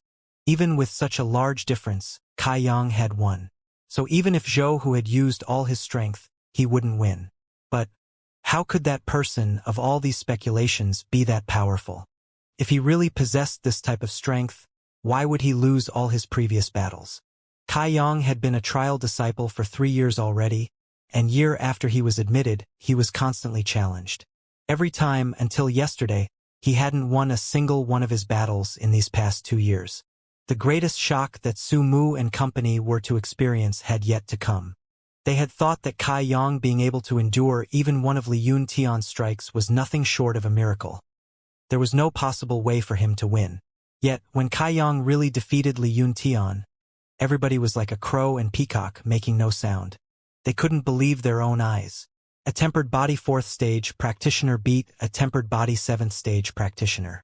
In the couple of 100 years of Sky Tower's history, this type of situation had never happened before. Could it be that even a stinky salty fish will have a chance to turn over? As he was standing there in a trance, Su Mu felt someone tap his shoulder gently. Turning around, he was greeted by Kai Yang smiling at him while carrying his broom. His face full of affection, he said, "Junior Su, if there will be another good opportunity like this, please remember to notify me as well." "You already knew?" The corners of Su Mu's mouth twitched. Gently, Kai Yang chuckled. "Yesterday, although Junior Li was hidden within the crowd, he was with you. The only good point of this senior is his memory." "How sly!" Su Mu hated him so much that he gnashed his teeth together vigorously. Only now did he realize everybody had been thoroughly tricked by Kai Yang. "We're both in the same boat." He laughed. "Oh right, I can still challenge someone tomorrow. Aren't we all allowed to request anyone for a battle once every day? Enjoy your day, everybody, and I will come find you tomorrow." Everyone's face immediately became ice cold. Witnessing Kai Yang's current actions, hadn't he experienced the sweetness from this little action? Then when they looked at Li Yun Tian and thought how their own strengths were about the same level as Li Yun Tian, a shiver ran down their spines. Frightened, they said, "Young Master Su, what should we do now?" Su Mu was also at his wit's end. After all, duels were a long-time tradition of Sky Tower. Which disciple hasn't been challenged before? Although he had someone backing him, he still didn't dare to recklessly break the main gate rules. Relax, he probably said it to scare you. If he really came to challenge you, I will make sure that he won't be able to walk. Hearing Sumu say this, everyone felt more secure and relaxed. Kaiyang had thought of this on the spot. All Sky Tower disciples had the opportunity to issue a challenge each day, and since he had never used this privilege before, he naturally had forgotten about it. With today's reminder from Li Yuntian, he had remembered it. One battle a day, however, defeating an ordinary disciple could only earn him 2 contribution points, but mosquito meat is still meat. After accumulating them for a month, it would not be a small amount. Besides, on the road of martial cultivation, you cannot close yourself off completely from the outside world. Battling these fellow disciples and exchanging some pointers will not do any harm, and it doesn't take very long. Just treat it like a relaxation activity. You can even earn some contribution points while you relax. What harm is there? Though the harvest from today's challenge was quite a good one. Not only did he earn 2 contribution points, he also gained 10 strands of much-needed dead Jedi tree grass. This was such a profitable day. If there was someone to give him 10 herbs every day, how good would that be? Kaiyang daydreamed a bit. Returning to his wooden hut, Kaiyang immediately took out the incense burner and lit it. Breathing in the perfume, he started his arduous training. The next day, a whole group of disciples were gathered to practice. They talked and laughed together. Although the work was very tiring, it was done in a festive manner. Suddenly, someone called out in a certain direction, Young Master Su." "What?" Sumu asked dubiously. "He really came." "Who came?" Somewhat impatiently, Sumu gazed over in the direction the person was pointing towards. There he saw Kaiyang holding his broom and grinning while walking towards them. Everybody's faces fell. "Good morning, my fellow brother and sister disciples. You are all such diligent people, practicing so early in the morning." Kaiyang greeted everyone, while purposely looking over at Zhou Hu and Li Yuntian, who both backed away, their faces red. When they thought about the power of Kaiyang's fists, their skin crawled. "Why did you come here?" Sumu was a bit worried. Although he already knew Kaiyang's motive, he still asked. After all, he had opened his mouth and assured everyone yesterday that he would deal with Kaiyang. To challenge. His smile incomparably wide, Kaiyang's gaze swept throughout the throng of people. Cordially he asked, "Which fellow disciples haven't been challenged in these past few days? Please allow this senior to test your might." The Sky Tower's main gate rules state that you should not avoid challenges and not shy away from them. Disobey and you will be expelled. With these rules in place, the people under Sumu were deathly afraid of Kaiyang. For as long as the opponent issued a challenge, they would have to accept if they had not been challenged in these past 5 days. That would mean, even if they knew they would receive a beating, they could only brace themselves and accept. That day, Xianxia was the one who was challenged. Satisfied, Kaiyang walked away, while Sumu damned him and hurled curses at his back. The next day, Kaiyang came again. That time it was Li Shi who got challenged. Walking away satisfied after winning once again, Sumu threatened Kaiyang nonstop, but it was to no avail. On the 3rd day, Kaiyang had come yet again. It was Wang Wu who got unlucky and received a swollen face and bloody nose for his troubles. Once again, his heart satisfied, Kaiyang left, while Sumu swore weakly. When Kaiyang had came the 4th time, Sumu had also learned. Sumu no longer threatened or cursed Kaiyang, for he knew they were no use because this senior Kai was not afraid of his threats at all. Sumu only fiercely glared at him, harboring a bone and soul-piercing hatred. Enduring this type of frustrating torment, the people under Sumu had begun to quit. This was plain bullying by Kaiyang, for there were many ordinary disciples throughout Sky Tower, yet he purposely came to challenge the disciples under Sumu. It was very clear that he was here for revenge. Not to mention, the amount of people within this group was not small, so he would always be able to find someone to challenge and obtain favorable results. Within these past few days, Kaiyang had caused quite a tempest. He was only a lowly trial disciple, Yet he really was a salty fish that turned over, and he managed to make everyone pay attention to him. Ever since he had defeated Zhou Hu, he had changed into someone that others weren't able to easily beat or manipulate. Every day he would go and challenge disciples, and each time he would win. Rumors even stated that Su Mu had gotten to the point that he no longer retaliated. What type of person was Su Mu? He was someone with powerful backing. Even someone like him couldn't do anything to Kai Yang, so what could ordinary disciples do? Subsequently, no disciples dared to go and challenge Kai Yang. Not one person was unaware that this person who had entered for 3 years and had been demoted to a trial disciple was not an easily provoked person. As this news traveled through the many disciples, many were guessing at his cultivation. Some guessed that he was at the tempered body 4th stage, some said tempered body 5th stage, and some even guessed tempered body 8th stage. After all, he did defeat the tempered body 7th stage practitioner Li Yuntian. But no matter who, no one knew Kai Yang's true cultivation. Only Xia Ningchang knew. These past few days, every time Kai Yang went to challenge someone, she was always there peeking. With her natural talent and cultivation, she could naturally see Kai Yang's true level. But since Xia Ningchang could see his true cultivation, she feared him. This junior, when he had defeated Li Yuntian, he was only at that tempered body 5th stage. And with the passing of a mere 4 days, he had risen to the tempered body 6th stage. How did he cultivate? Even if it was her, armed with her special physique, when she was cultivating in the tempered body stage, she had used no small amount of medicinal pellets, yet she wasn't as fast as him. In a state of confusion, Xia Ningchang had sneakily stalked Kai Yang to investigate how he cultivated. Though, no matter where she looked or went, she couldn't unravel the mystery or find anything unusual. He only punched a few fists, kicked his feet, and made himself all weary and sweaty. Xia Ningchang couldn't understand how the basic techniques of Sky Tower could make him so powerful. They weren't even profound techniques. At the end of her investigation spanning these past few days, Xia Ningchang was left clueless. Although she had a feeling that Kai Yang still had hidden secrets, she was not bold enough to continue investigating. For a young girl to often peek at someone was not an honorable act, especially a youngster who was often half-naked.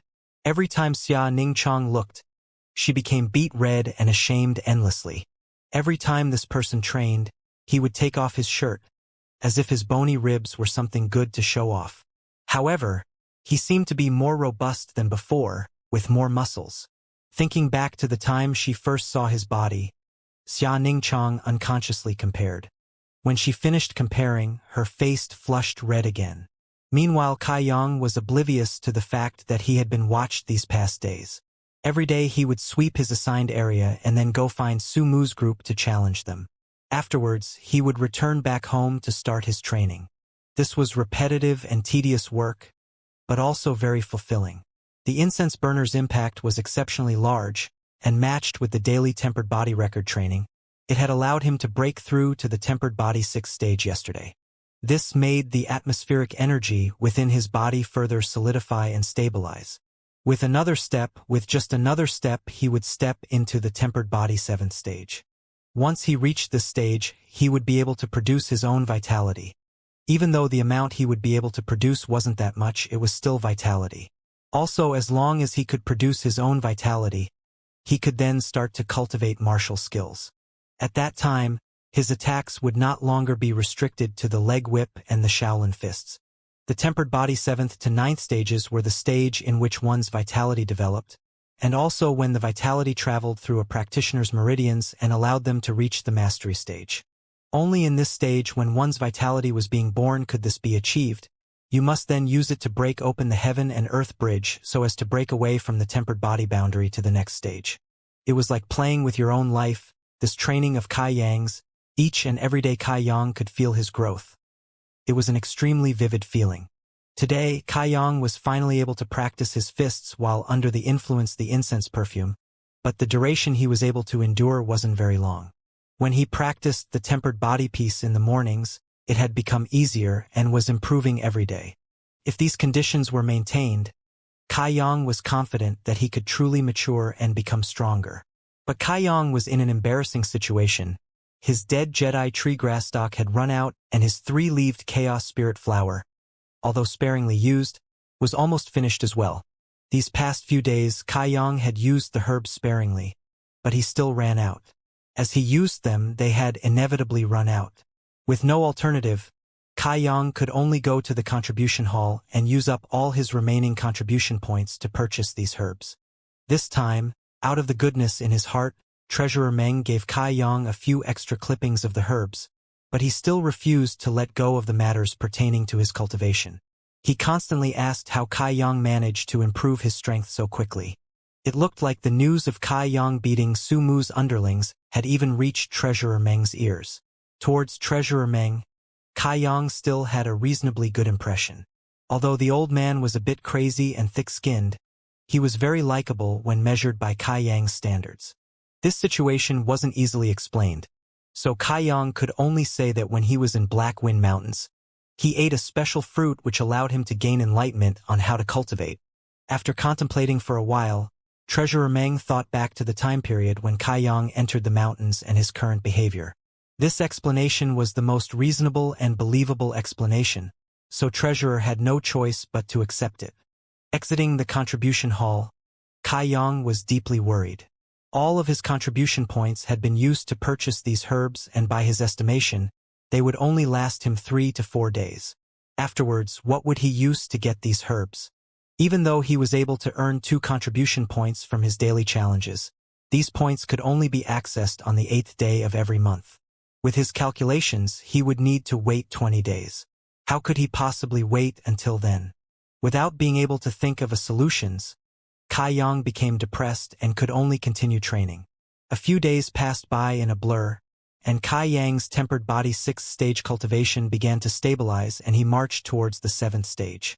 In comparison to Kai Yang's good mood, Su Mu's followers felt like they were thrown into a flaming abyss.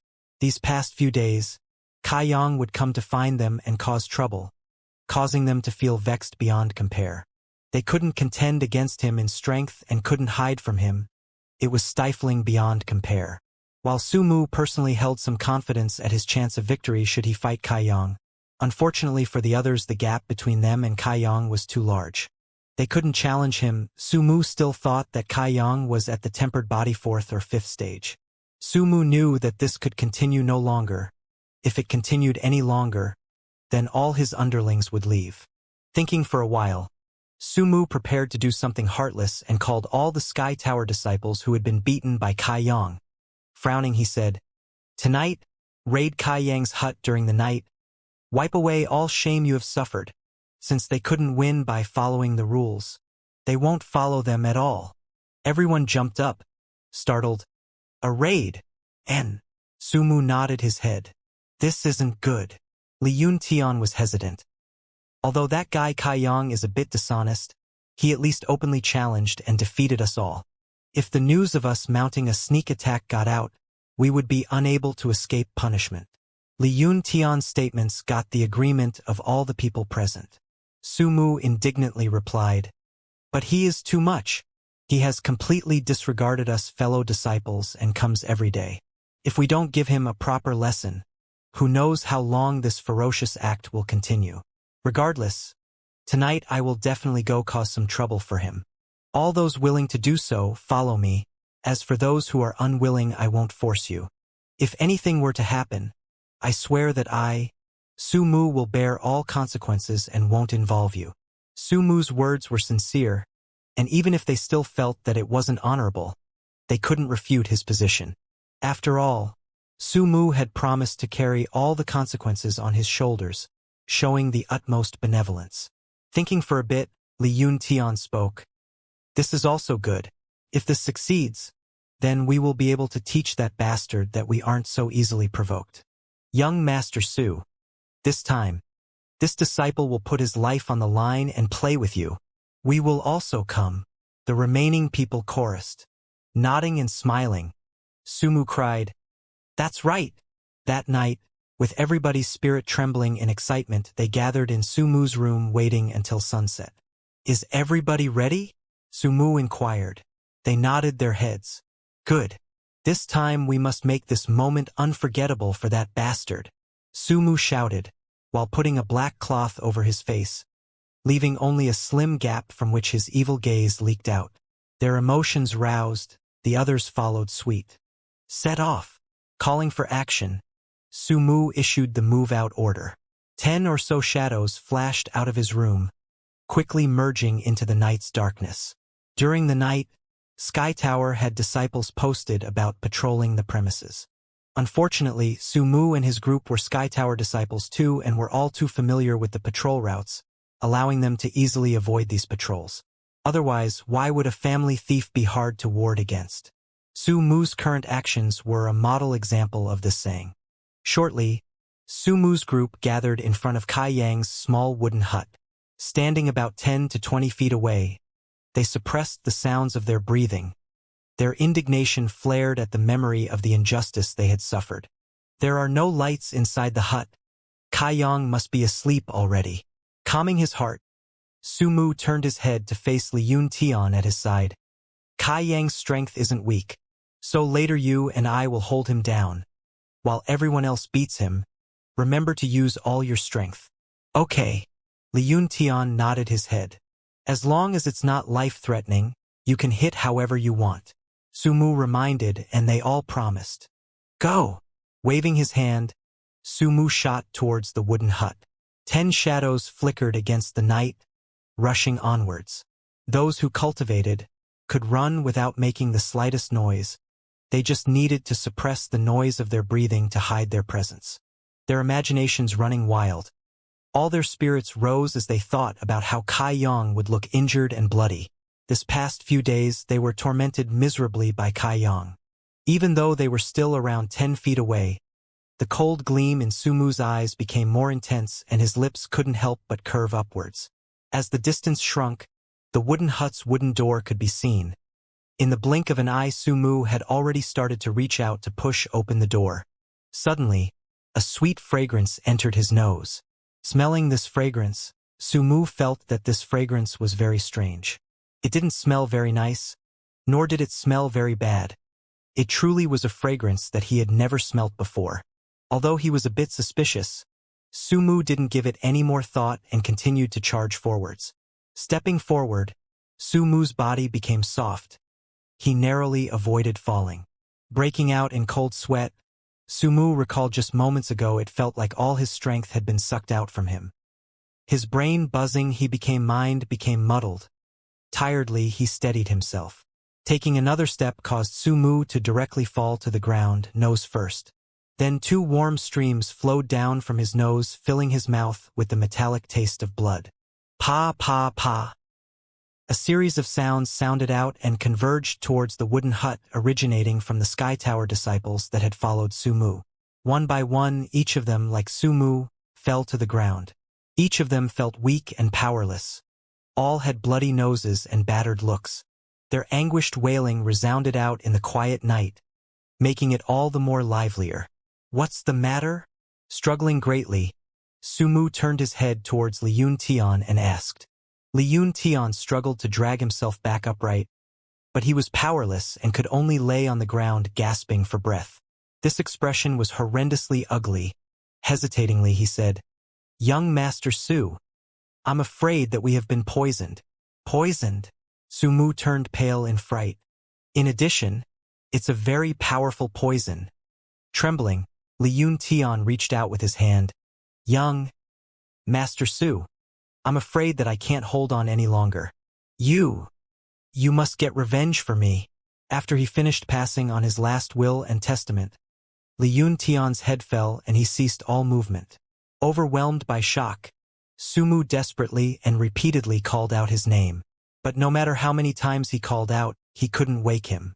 When he turned his head around again, he saw that of the brother disciples that he had brought with him. None had escaped. All without exception were laying still, making no sound. An indescribable sense of panic and mourning filled his heart. Unexpectedly, Sumu was able to calm his mind in this situation. This was the territory of Sky Tower. How could they be poisoned? And this poison's effect was this potent. Not even 3 breaths had passed before their lives were taken, one by one. Whoa! This is fresh. First time MC's op training killed others. Looking forward to future story arcs now. aren't you? Who put the poison in Kai Yang's hut? Why did they poison this hut? Was it meant for them? Just as he was thinking about these matters in a confused state, his ears picked up a sudden and surprised voice. Huh! It's Kai Yang's voice. Su Mu hated Kai Yang down to his bones. Naturally, he would be able to recognize his voice. It's him. It turned out that it was Kai Yang who had poisoned them. Bastard! We had only intended to come and teach you a lesson. Yet you were this murderous. Isn't this too cruel, isn't it? In his heart, Su Mu cursed Kai Yang. However, he had rapidly begun to lose consciousness. Fuck. Could it be that this master will die this muddle-headed? This poor young master who was full of ambitions, and before these ambitions could be fulfilled, he will die an early death. The heavens were jealous. The heavens were jealous. Stepping lightly, Kai Yang walked over to the group of fallen disciples. Crouching down, he took off their face masks, only to discover that they were all people he was familiar with.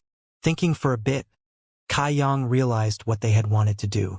It was probably because he had tortured them too miserably these past few days, so they had come for revenge during the night. But they really had some bad luck. Playing with the incense burner in his hands, Kai Yang didn't know whether to laugh or cry. This really was an accident, but they were really too unlucky. Usually he would have long since recalled the incense burner back into the black book.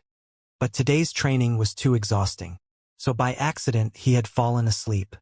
And before the remainder of the herbs had been burned, Su Mu and his group had unfortunately come and ended up inhaling the incense. The incense that came from within the burner was very powerful, and when Kai Yang had first been subjected to the effects, he could only manage to take 3 steps before collapsing onto the ground. And this was with the golden skeleton within his body, so how could Su Mu's group hope to withstand it? They didn't have the support of the golden skeleton for recovery, so he estimated they would need to cultivate for a couple of days before they would regain their strength.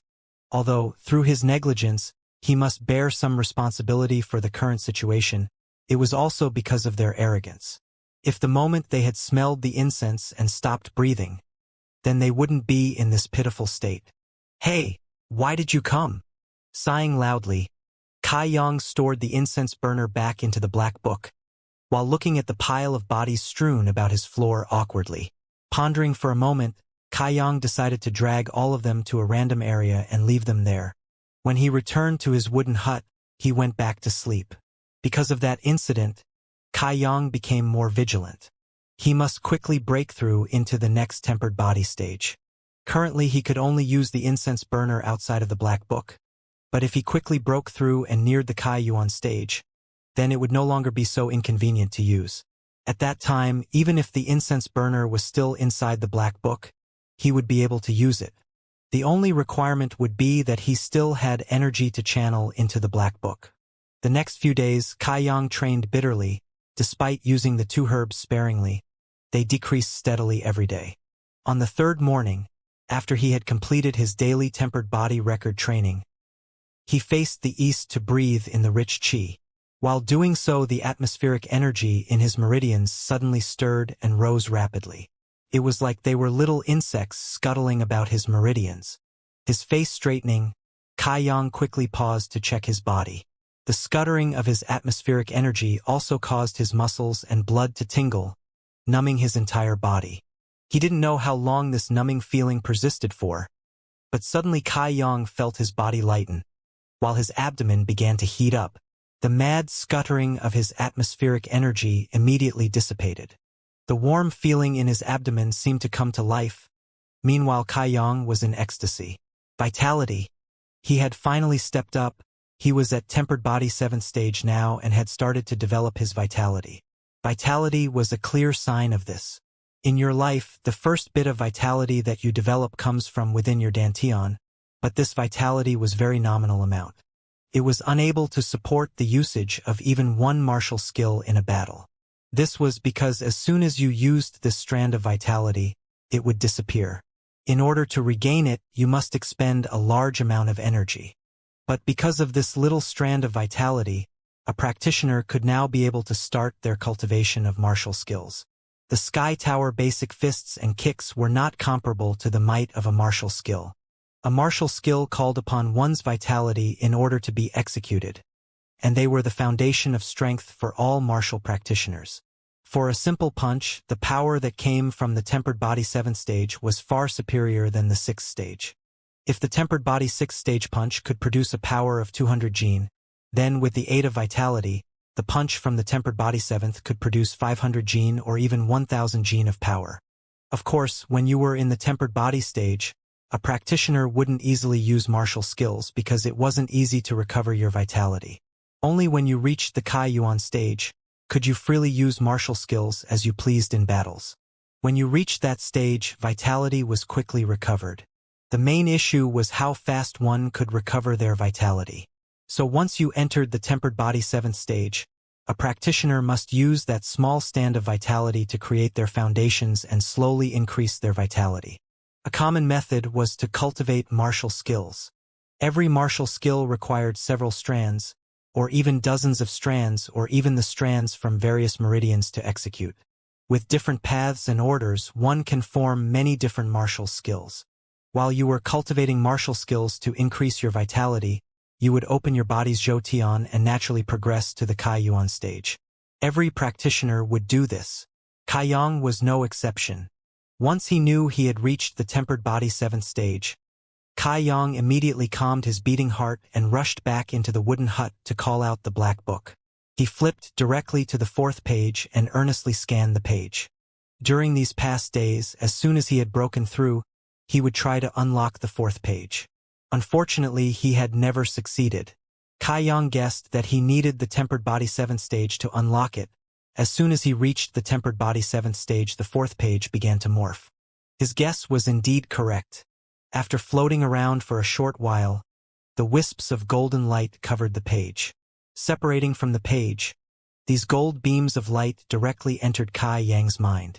Within his mind, new information appeared suddenly: True Yang tactics. This was the reward that the Black Book had bestowed upon Kai Yang for breaking through. Going over the information, his expression became distorted. This True Yang tactics was slightly different from common martial skills. Normal martial skills had set paths of sequences, and although they could change, they were only superficial changes. They didn't change the base of the skill. They didn't stray from their base. If they did, then it would a completely different skill altogether. But this True Yang tactics didn't. It didn't have set activation sequences and changed constantly. It could be described as arbitrary, or you could say that it actually didn't have any singular form. This was the first difference. The cultivation method for the True Yang tactics was also quite simple, but there were conditions to cultivate it. You must cultivate in an environment with plenty of Yang energy to cultivate the True Yang tactics. But through this secret method, once the cultivated Yang vitality reached a certain point, it could be condensed into a liquid form and stored within the dantian. This was something no martial skill or secret art could achieve. Because there will always be a moment when one's body would be filled. Once a martial practitioner was filled with vitality, there was no way to increase the amount unless you broke your limit. But the True Yang tactics were different. When you cultivated your Yang world qi to the limit, your world qi would condense into a liquid form and merge with your dantian. This would cause your meridians to empty, thereby allowing you to continue to cultivate world qi. In other words, if you practiced the secret art, there would be no limit to the amount you could cultivate. However, you needed Yang qi to be able to practice it without any limit. This was the second difference. With these differences and the origin of the True Yang tactics, it clearly displayed how this skill was far from ordinary. When he started to cultivate his Yang qi, he would be able to use his liquefied Yang qi to attack. Contemplating for a while, Kai Yang decided to cultivate the True Yang tactics. Firstly, it was because he had no other alternatives and also had no more contribution points. As a result, he was unable to obtain any martial skills from the main gate. Secondly, it was because he had great confidence in anything that came from the Black Book. The skills obtained from the main gate may not even be comparable to the True Yang tactics. As for the training environment, it wasn't anything to be concerned about. The sun also had a Yang attribute, so as long as there was sunlight, he would be able to cultivate the True Yang tactics. It was just that the efficiency would be quite low. After all, The sun had to shine over an enormous area of land, and given it was providing this in the form of an equally large expanse of light. How much of this could a human possibly absorb? With his decision finalized, Kai Yang walked out of his hut and found a patch of sunlight. Sitting down, he closed his eyes and imagined the path for the true Yang tactics. Concentrating, he began to focus and control the thin strand of world qi within in his dantian and direct it according to the path from the true Yang tactics. For everything, the beginning was the most difficult part. This saying was not wrong at all. Kai Yang could connect himself to that thin strand of world qi, but to take it and let it travel through his meridians was difficult beyond measure. Under the blazing sun, he trained for the entire day and only increased the thin strand of world qi by a tiny bit, and the traveling speed of his world qi was as slow as a turtle. But in the end it was the first time he attempted it, so to have this result already caused Kai Yang to be very pleased. This was a cumulative type of training and was not something that could be completed overnight. But in regards to this, Kai Yang was in no way lacking of patience. After 3 days of hard work, Kai Yang finally managed to guide his world qi from his dantian to his chest meridian. With a single thought, the small and considerably weak strand of world qi surged up from within his chest and surged around his chestal acupoint. Following the black book, he knew he must first establish his origin of Yang. This was the first step to cultivating the true Yang tactics. This origin of Yang had no other use apart from assisting him in sensing the Yang qi around him. All in all, Kai Yang's strength was far too low and he still had yet to form his own divine sense.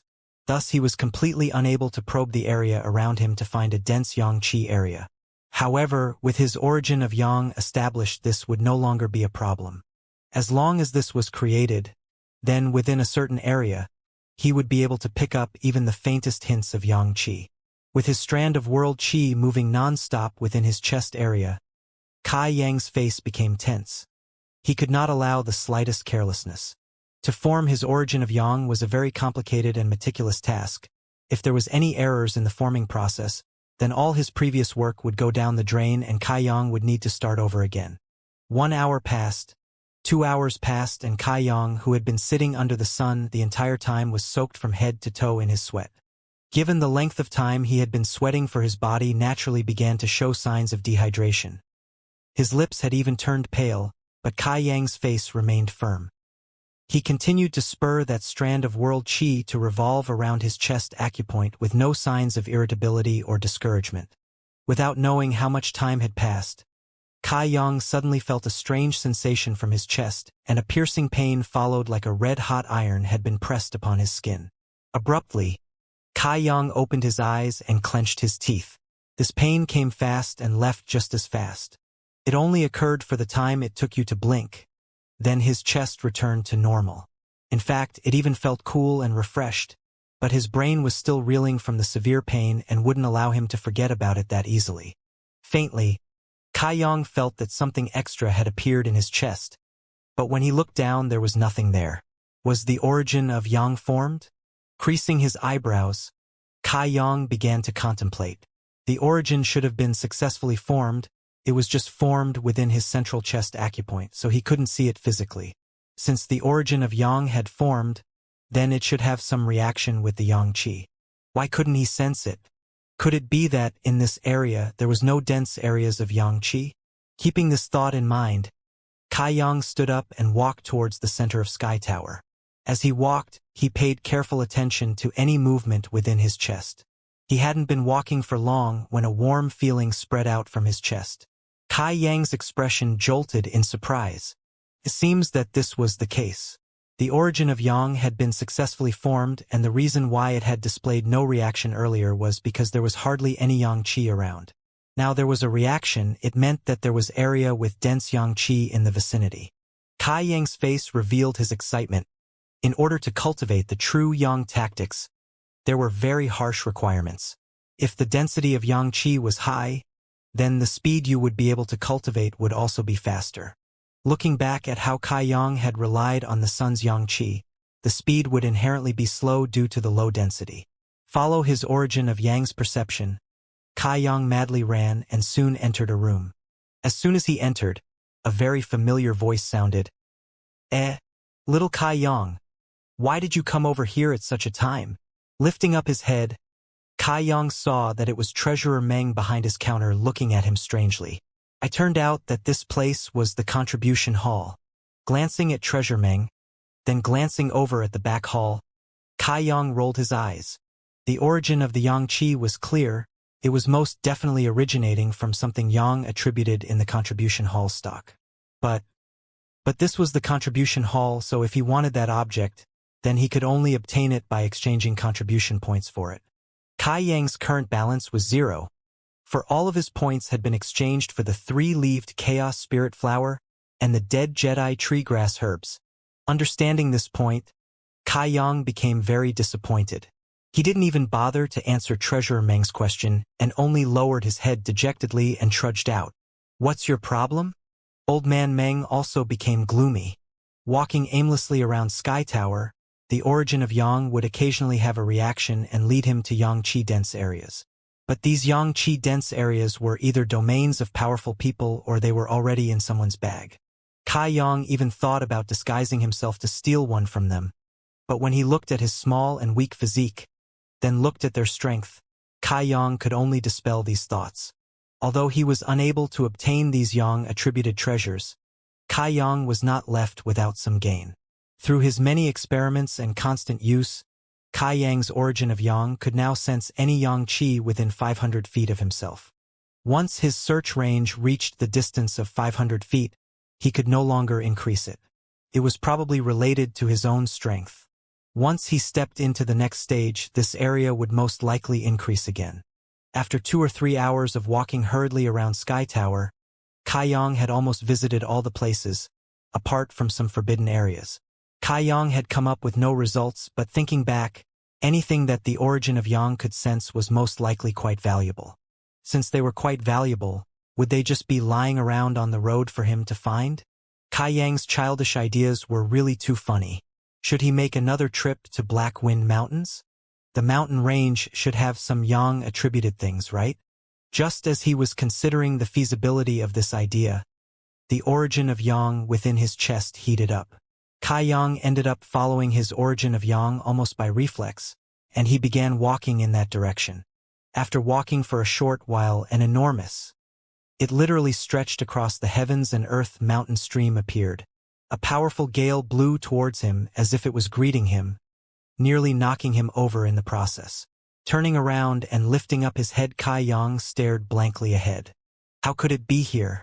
The channel in front of him was 1,000 foot wide and appeared almost bottomless. It was one of the most mysterious and dangerous places in Sky Tower Coiling Dragon Stream. Now that you mentioned it, the very existence of this mountain stream was truly strange. This was because Sky Tower wasn't even located in a mountain range, but rather on a flat piece of land.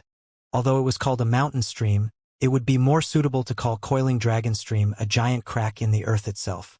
It was just that this crack was a bit too big.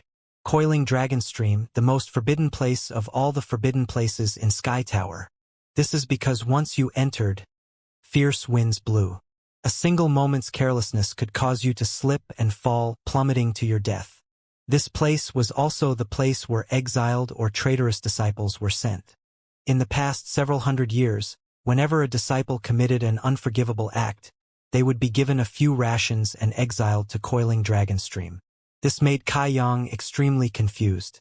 For if a disciple really committed an unforgivable act, wouldn't it better to immediately execute them rather than exiling them? Giving them a few rations and abandoning them there is equal to death itself. Of course, apart from being the place where traitorous disciples were exiled, it was also the #1 choice for lovers to commit suicide. There were many such stories floating around Sky Tower. Tear-jerking and heart-wrenching these stories certainly were. They were about lovers who came to Coiling Dragon Stream to die when their partner had perished. In the school, each male disciple would tell 1 or 2 of these stories when they were chasing after girls. If they could make these beautiful females cry, then they would then use their broad and warm chests to comfort these crying females. You couldn't know how many hearts were stirred by these heart-wrenching stories. But nevertheless they were all kept in the hearts of the male disciples when pursuing love.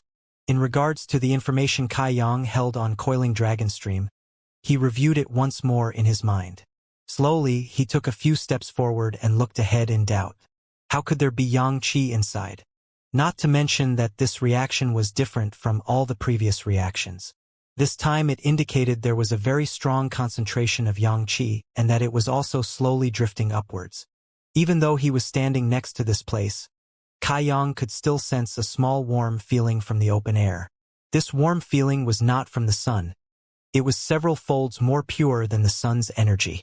Thinking for a while, Kai Yang ended up simply sitting down on the ground and diligently started to absorb the energy, disregarding the reason for the dense concentration of energy. To cultivate the true yang tactics, the more concentrated the yang qi was in the area, the quicker you mastered it. Since his current amount of world qi was very small, the transfer speed of his true yang tactics was also slow, but with all this yang qi to aid him, his speed should be greatly increased. The sun had set and it was now evening. Even without the sun's qi, Yang Kai could sense that his efficiency was much higher than it had been the past few days. With his cultivation, he had unexpectedly cultivated the entire night away. It was only the next morning that Kai Yang opened his eyes and inspected his progress. Cultivating with yang qi and without yang qi, it was truly different. Although he had previously trained under the sun's light, it took him 3 entire days to produce that one small bit of world qi. But with just one night's cultivation, he had already achieved the same result that took 3 days' worth of cultivation without the aid of dense yang qi. Truly made one speechless. The amount of world qi within him had also increased. It was no longer like a flickering flame caught in a storm. Also, with the increase of his world qi, his control over it had improved. Since it was the start of a new day, Kai Yang didn't continue but instead stood up to practice his half an hour of tempered body record training. Next to coiling dragon stream, Kai Yang sweated profusely. Although he had trained the entire night, he didn't consume much stamina, and his mental health was bursting with vigor. After he completed his tempered body record training, he quickly went to complete his daily sweeping. Afterwards, he hurried back to coiling dragon stream. Since he had just about consumed his stock of his 3-leaved chaos spirit flower and dead Jedi tree grass, the incense burner was temporarily unusable. That left him with only one option of training. Originally, Kai Yang had wanted to go and find Su Mu's group and challenge them to a duel, but it was very strange. Ever since that night, Su Mu's group of people had vanished into thin air, never to be seen in Sky Tower again. Although Kai Yang had some problems with them, it wasn't to the point of utter hatred and revenge-seeking. And his finding them to battle was only to find some entertainment whilst also verifying his growth. So he didn't take their night raid very seriously. If he was bullied, as long as he gained enough strength, he would retaliate and make them suffer so as to never to have the idea to come and bully him again. Sitting down next to coiling dragon stream and ignoring the blistering wind, strong enough to blow a human away, Kai Yang closed his eyes and concentrated. Slowly, the world qi within his meridians surged and started to circulate. The circulation of his world qi felt like it was pulling out a mysterious inner power.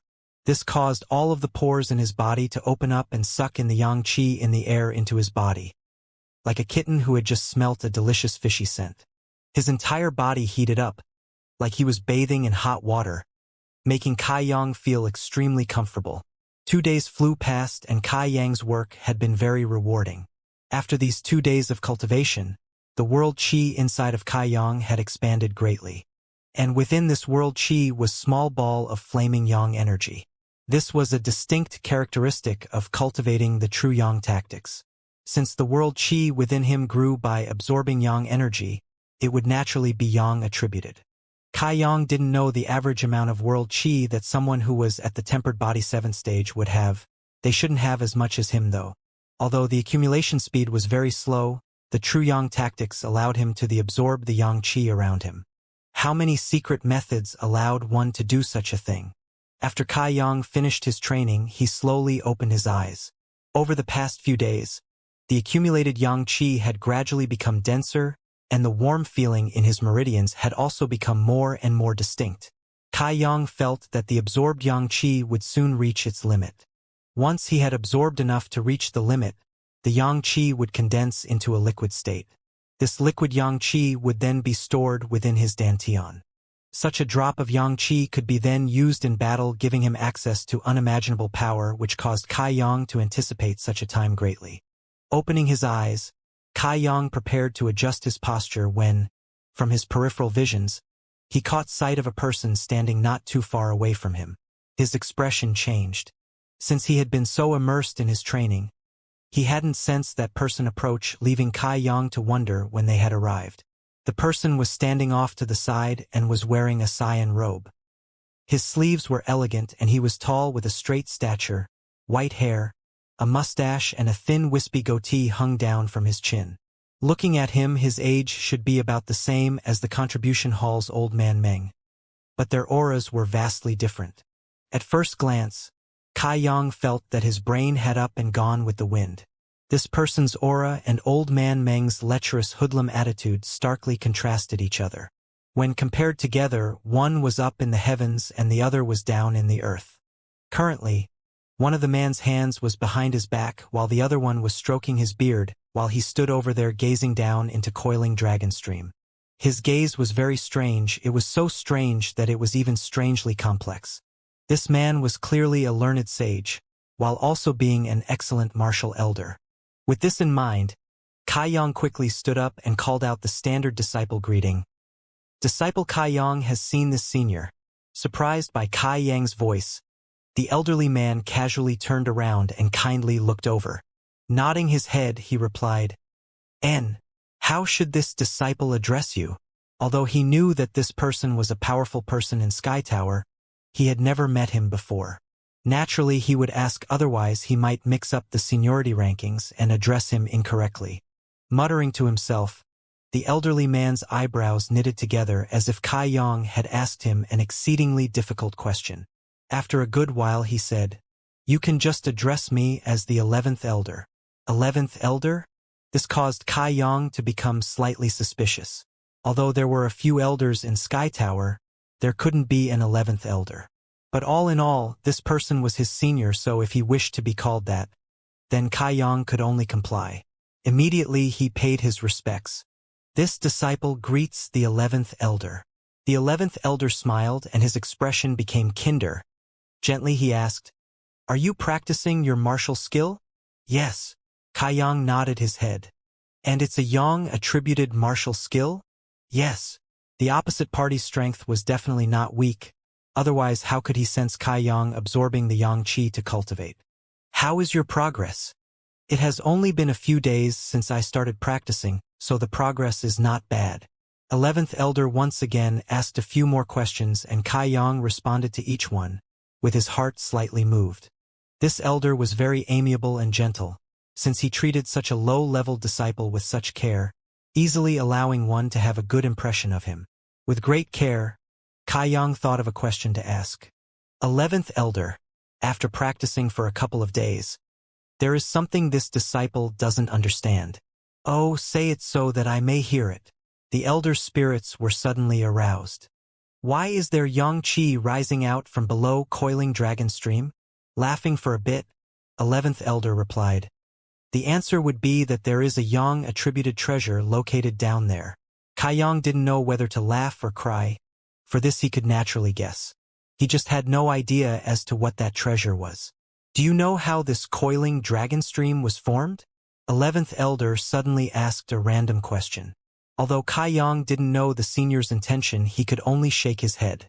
Gazing towards coiling dragon stream, the 11th elder calmly said, "This was created by someone's sword strike." Kai Yang's heart shook like thunder. Coiling dragon stream exceeded at least a couple of thousand feet in length. It was unfathomably deep, yet it was unexpectedly created by someone's sword strike. If it had been another person who had told him this, he wouldn't have believed them. However, the person who had told was the 11th elder, and there wouldn't be any reason for him to lie to him. But what type of person was able to create such a rift with a single sword strike? And what level of cultivation had this person reached? Several hundred years ago, this was not Sky Tower. The elder's eyes grew distant and seemed to contain a hidden depth. His voice became lower. Kai Yang knew that this senior was going to reveal some secret or hidden affair, and held his breath in rapt attention, staring intently at the elder. Back then, When the founder passed through this land, he met a profound monster by chance. Here, those two fought a great battle. The details of the battle, no one knows, but towards the end, the intelligence of that monster wasn't low. He took out a sword.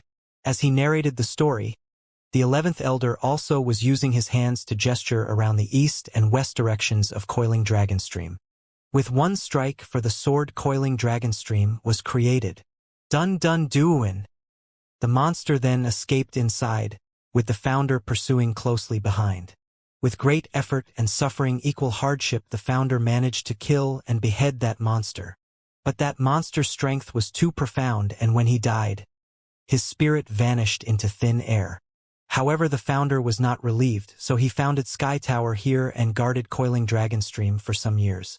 Once he confirmed that nothing associated with the monster's spirit would arise again, he floated up and left. This is the origin of Sky Tower. Coiling Dragonstream has already existed for a few hundred years, and its bottom is pitch black, unreachable even by the sun's light. After the founder left, many disciples who broke the school's rules were sent there, which resulted in the rare birth of a Yang attributed treasure, from which you have been absorbing Yang Qi. Nodding his, Kai Yang asked doubtfully, 11th Elder's purpose of coming here is also to go and see this treasure? Me? The 11th Elder's expression became queer. Shaking his head slowly, he said, I didn't come here for the treasure, but instead to meet someone. Meet someone? Laughing, he replied, as I've grown older, I find I speak more frequently. Let us end our conversation here for now. Continue to diligently practice, but do not have any ideas about descending down there. There are many dangers down there, and even I do not dare to go down there casually. As he had finished speaking, the 11th Elder left. Kai Yang's heart and mind were both touched. He was left with a lot of doubts and unanswered questions, but he could only keep them to himself. Calming his mind down, Kai Yang continued the circulation of his True Yang tactics. Now, when he used his True Yang tactics, the absorption speed of Yang Qi was many folds quicker than it had been in the previous few days. A few hours later, Kai Yang felt that his meridians were bursting. Even his dantian was packed to the brim. It was like eating too much during a meal, so much so that you felt like your stomach was bursting. Was it at the limit? Kai Yang was not surprised, and steeling his resolve, he continued. Half an hour later, his meridians and dantian suddenly became light, and that bursting feeling he had earlier disappeared without a trace. All of his world qi had charged into his dantian and compressed into a scorching hot liquid which slowly formed into a single drop. When that drop entered his dantian, Kai Yang heard the light sound of water dripping. Liquid Yang. He had finally formed a drop of Yang liquid. Although his current training was not enough for him to develop his divine sense, Kai Yang could still distinctly feel that drop of Yang liquid within his dantian. With a single thought, the Yang drop began to move. This Yang liquid was usable during a battle, but Kai Yang had yet to test it out. In the end, the Black Book's explanation was not enough, so he needed to test it out firsthand to gauge its true potential. Although he had suffered many days of hardships to reach this point, with the creation of this singular drop of Yang liquid, Kai Yang felt content. With a heart full of excitement, he settled down and cultivated most of the night away. During the latter part of the night, Kai Yang opened his eyes and stopped cultivating. In these past few days, he had constantly skipped his meals and gone without sleep. Although this had brought about great results in regards to his cultivation, it had placed a great strain on his body. In order to cultivate well, you must do all things in moderation in order to avoid long-term dangers. Standing up, he patted his bottom clean of dirt and walked lightly back to his wooden hut. When he arrived, the door to his wooden hut was ajar, alerting Kai Yang. When he had left, he distinctly remembered that he had closed the door. Cautiously, he walked over and softly pushed open the door. Peering inside, the scene that awaited him momentarily stunned Kai Yang. It was like it had been taken directly out of a painting, something from a dream or fantasy. It was that otherworldly. Inside his wooden hut, there was really only his bed. And on his bed slept a person, more specifically a female. With the moonlight pouring into the room via the hole in the roof, it fell onto the female asleep on the bed. With the moonlight illuminating the room, Kai Yang saw that both her hands were folded neatly and were placed on her stomach, and her well-rounded chest moved up and down rhythmically in tune with her breaths. Under the moonlight, the neck and skin of the lady was as white as sparkling ice. It was accompanied by silky, onyx-black hair that spread out around her head. Her shoulders made her seem delicate and fragile, while her earlobes excluded a kind of temptation. Because she was laying down, her slim legs, her slender waist and her beautiful body were displayed to Kai Yang in full. He couldn't see her face due to the cicada-thin veil she wore, but on her sleek forehead, there rested a blue gem. This was the only piece of jewelry she wore, and although it was not that expensive, he thought it perfectly complemented and highlighted her frosty and pure aura. The hazy moonlight illuminating the room seemed to enhance her beauty as well. She looked as if she was an immortal from the Moon Palace, for from head to toe, there was not a single flaw to be seen, and not a single part of her didn't emit a divine aura. She lay there comfortably, as if she would never wake. Unable to make sense of the situation, Kai Yang's heart soared. Usually Kai Yang wasn't an emotional person, but this picturesque scene moved him greatly. Even if tens of years passed, he would never forget this scene. Curious, Kai Yang cautiously walked over, forcibly suppressing his breathing and heart rate, afraid that they might wake her. Drawing closer to the bedside, the distance between them was now very short. Kai Yang hurriedly observed the situation. He discovered that it was the same as his guess. This female was the same female disciple that had nearly bumped into him outside the contribution hall the other day. It was just that her aura that day was completely different to the one she was exuding here and now. Currently she exuded a divine and untouchable aura. That day, she appeared shy and timid, with a fresh and adorable feel. Raising his head, Kai Yang took a look towards the hole in the roof and chuckled softly. These past few days, the holes that he had never gotten a chance to fix had unexpectedly become very handy. This series of small laughs alarmed Xianxia, who was currently laying on the bed. By the time Kai Yang lowered his head, the sleeping senior sister had long since woken and was staring at him with wide eyes. That pair of bright eyes first held some confusion before becoming flustered and embarrassed. In the blink of an eye, Xianxia's earlobes had become bright red. Luckily it was night, and although there was moonlight illuminating the hut, Kai Yang still couldn't see too clearly, thus allowing Xianxia escape embarrassment. The two people eyed each other, one on the bed and the other beside it. Kai Yang's belly was full of suspicions. Meanwhile, Xianxia wished that she could slap herself unconscious and escape an awkward situation. Her heart was in a mess. She did not think that she would be so careless and fall asleep here. Ko? Kai Yang coughed lightly, and tried very hard to make himself appear somewhat good-natured as he asked, "Fellow senior sister, how should I call you?" It was unclear whether it was due to the current mood or situation, but when Kai Yang asked that question, it didn't seem quite right, especially when a young male and female were together in a room during the night. The question asked was like he was asking, "How should I call this prostitute concubine? 100% tasteless." Xianxia's face was as red as blood, but she calmly got up and sat on the bed. Reaching out her hand, she went to tidy her hair before saying, "I am surnamed Xia." Xianxia did not have the nerve to give her full name. For today she felt that she had lost too much face. "So it's actually Senior Sister Xia. What can I do for Senior Sister Xia?" If there was nothing she needed from him, then why would this deity-like female come to his hut to look for him? Under Kai Yang's questioning, Xianxia remembered her original purpose and hurriedly took out a package from her side. With her emotions calmed, she said, "This afternoon, there was a hunter from Black Wind Mountains who came to find you. He waited until sundown, but you had yet to appear. I saw that he was in a hurry to return home, so I went to talk to him. That hunter said that he was very grateful to you for saving his life and asked me to pass on this package to you. And he also said that in the future he would come to personally thank you." Hearing her say this, Kai Yang was left at a loss for words, for he knew who that person was. The hunter from the mountains. Last time when he had entered Black Wind Mountains, he had saved both the father and son's lives. Reaching out, Kai Yang accepted the package. Nodding his head, he said, "Oh, so it was like this. Secretly, Xianxia raised her eyes and glanced over at him and asked, I was entrusted with something of yours, and had waited nearly the whole day for you to come back. Yet you— And as she waited she fell asleep. She didn't have the guts to say that out loud.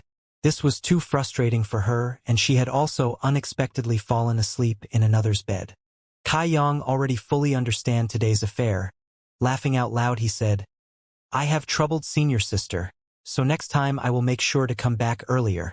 Xianxia didn't know if it was her own misconception, or if the other party had purposely phrased it like that. No matter what, it sounded weird, like a husband promising his wife something. Nibbling her lip, Xianxia replied with some dissatisfaction. It doesn't matter if you come late or early. The package has already been handed over to you. I shall take my leave now. Finishing her sentence, with the swaying of her hips and the stamping of her foot, her figure soon disappeared, leaving only a sweet fragrance behind in the room and around a particular person's nose. This senior sister Xia was really too shy. Thinking about that scene, Kai Yang felt a warm feeling. Turning around, Kai Yang went to open the package left behind by the hunter. Opening it, Kai Yang found that it contained 2 cyan-colored long gowns. These gowns were made stitch by stitch, thread by thread, and the needlework was dense and clustered. The handiwork was very meticulous. Kai Yang concluded that it was the hunter's wife who had made these gowns. The hunter has such a kind heart. Last time when he was battling the flower-patterned spider, his clothes had been shredded to pieces. And it was because of that the hunter had come today to deliver 2 sets of clothes for him to wear. Smiling faintly, Kai Yang put the clothes away and lay onto the bed.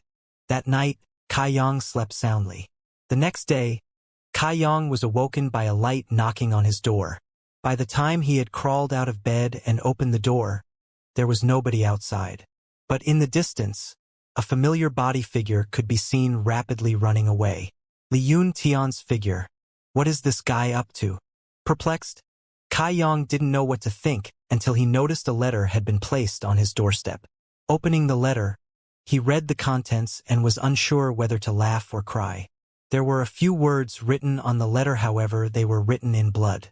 Dear senior brother, long time no see. I hope that senior brother would be generous enough to comply to this junior brother's wishes and come to Black Wind Forest. Bright red these words were. There could be no doubt these words were written in blood. He just didn't know whether it was chicken blood or a person's blood. However, Kai Yang was certain it was not Sumu's. On the back, there was another row of words, and these were far more crude and vulgar than the first message. If you have the guts, then come. These couple of words conveyed the great arrogance of the writer, clearly displaying the extreme hatred the writer had while simultaneously acting as provocation. It was probably because Sumu was afraid that his invitation would be rejected by Kai Yang, so he added an extra sentence on the back to attempt to provoke him into action. Young people were often hot-blooded, and Sumu had experienced this many times already. He was already long used to this and was very experienced with regards to using it to his advantage. Scrunching up the bloody letter in his hand, Kai Yang slowly shook his head. In regards to Sumu's provocation, Kai Yang didn't take it too seriously. Perhaps Sumu really had some grudge against him, but Kai Yang was different. His mentality was different, his goal was different. With regards to these type of small-scale issues, Kai Yang only treated them as an opportunity to measure his development and aid him in his training. Although the first few meetings between him and Sumu were unpleasant affairs, through his constant interactions with him later, Kai Yang had discovered that Sumu wasn't really that bad. He just had major dandyism issues. If you were to develop good relations with this type of person, then they would treat you really well. But if you were to become enemies, they would become like maggots on rotting bones, pestering you to no end. These past few days, he hadn't seen a hint of Sumu's group. They were probably hiding from him. He didn't know why they suddenly wanted to duel him again and came running over to issue a letter of challenge. Originally, Kai Yang didn't want to pay too much attention to Sumu, but when he was doing his daily sweeping he thought about the challenge and decided to go. Sumu was undoubtedly a petty person, and had chosen to ignore the main gate's rules with regards to issuing a challenge, and instead used a letter to issue his challenge. He probably intended to make his fight a group one rather than an individual one as per the main gate's rules. The The selected location also raised many questions. Black Wind Forest was located at the base of the Black Wind Mountains. It was a pine forest and as such a great place to dispose of a person. Although the group of people who hung out with Sumu didn't number that many, only Sumu had reached the tempered body 9th stage. Li Yun Tian was at the tempered body 7th stage, while the rest were either at the 5th or 6th stages. Kai Yang didn't know whether or not he could win, but he really needed a proper battle in order to fully understand his current progress. Not the kind that disciples usually held.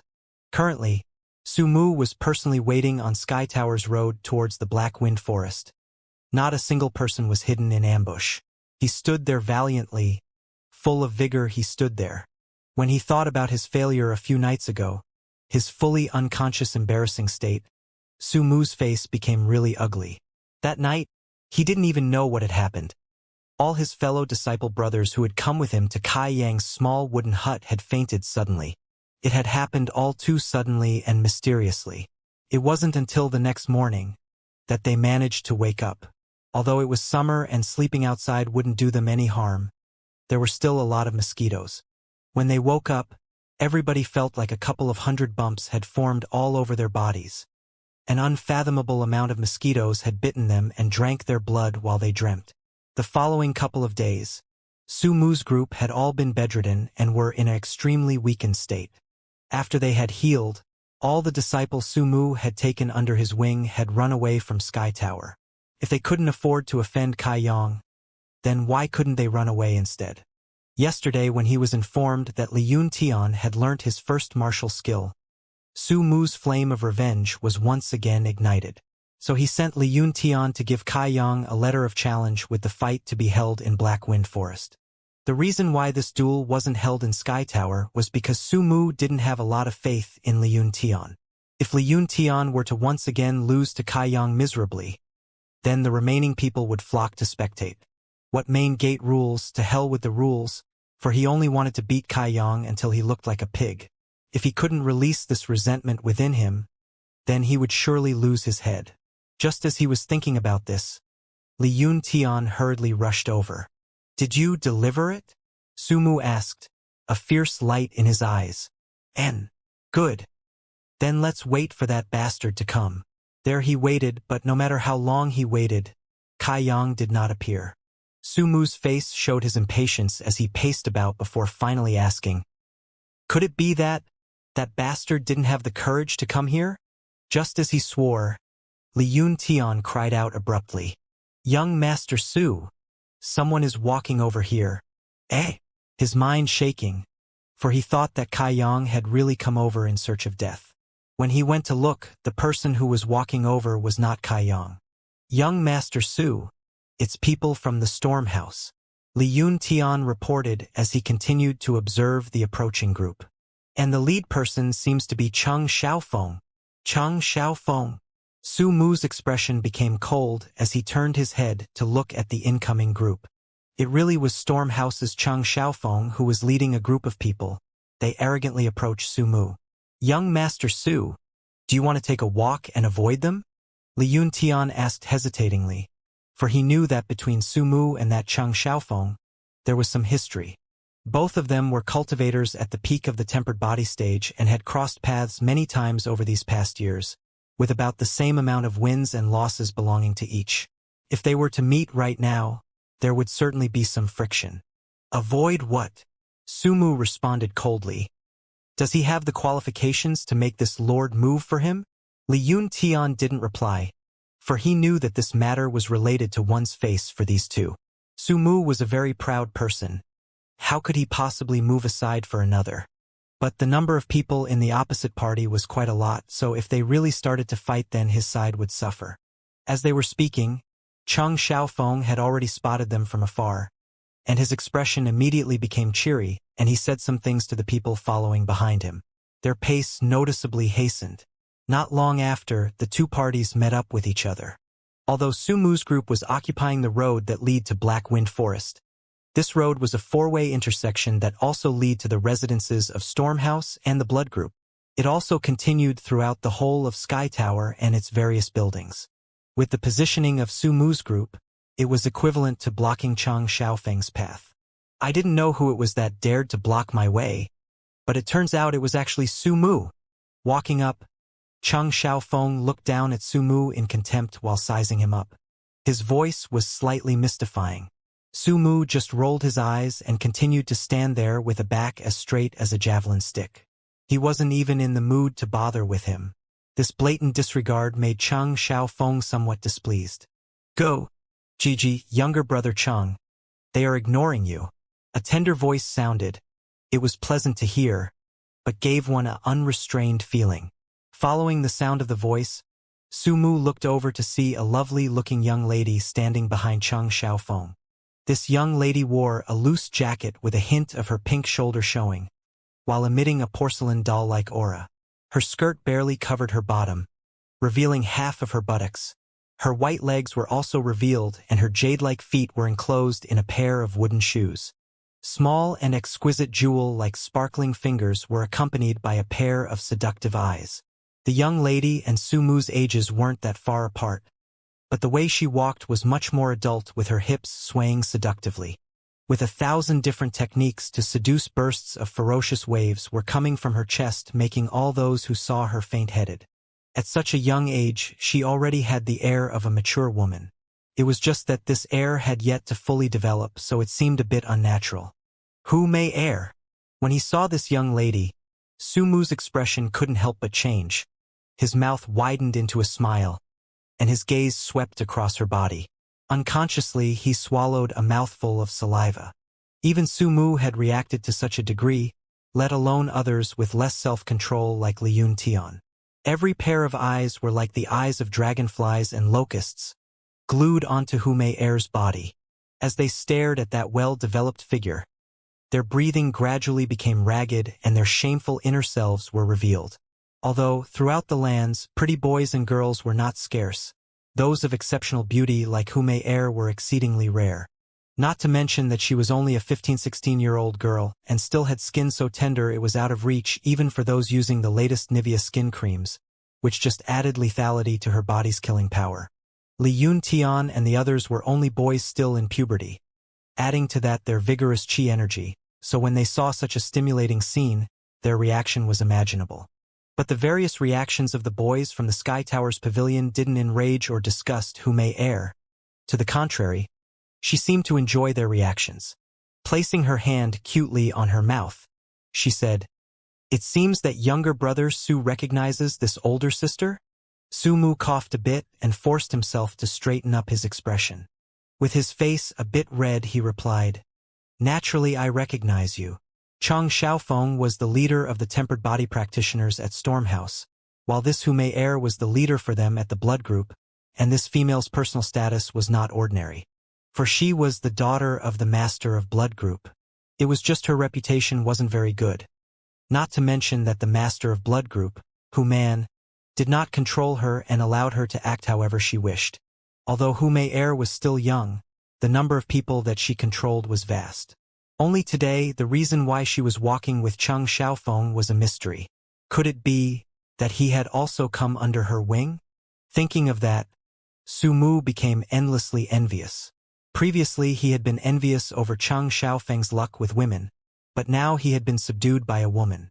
When he thought about that, not only did a strange smile appear on Su's face, but when he glanced over to Cheng Xiaofeng again, a look of contempt appeared on his face. His gaze made Cheng Xiaofeng extremely uncomfortable.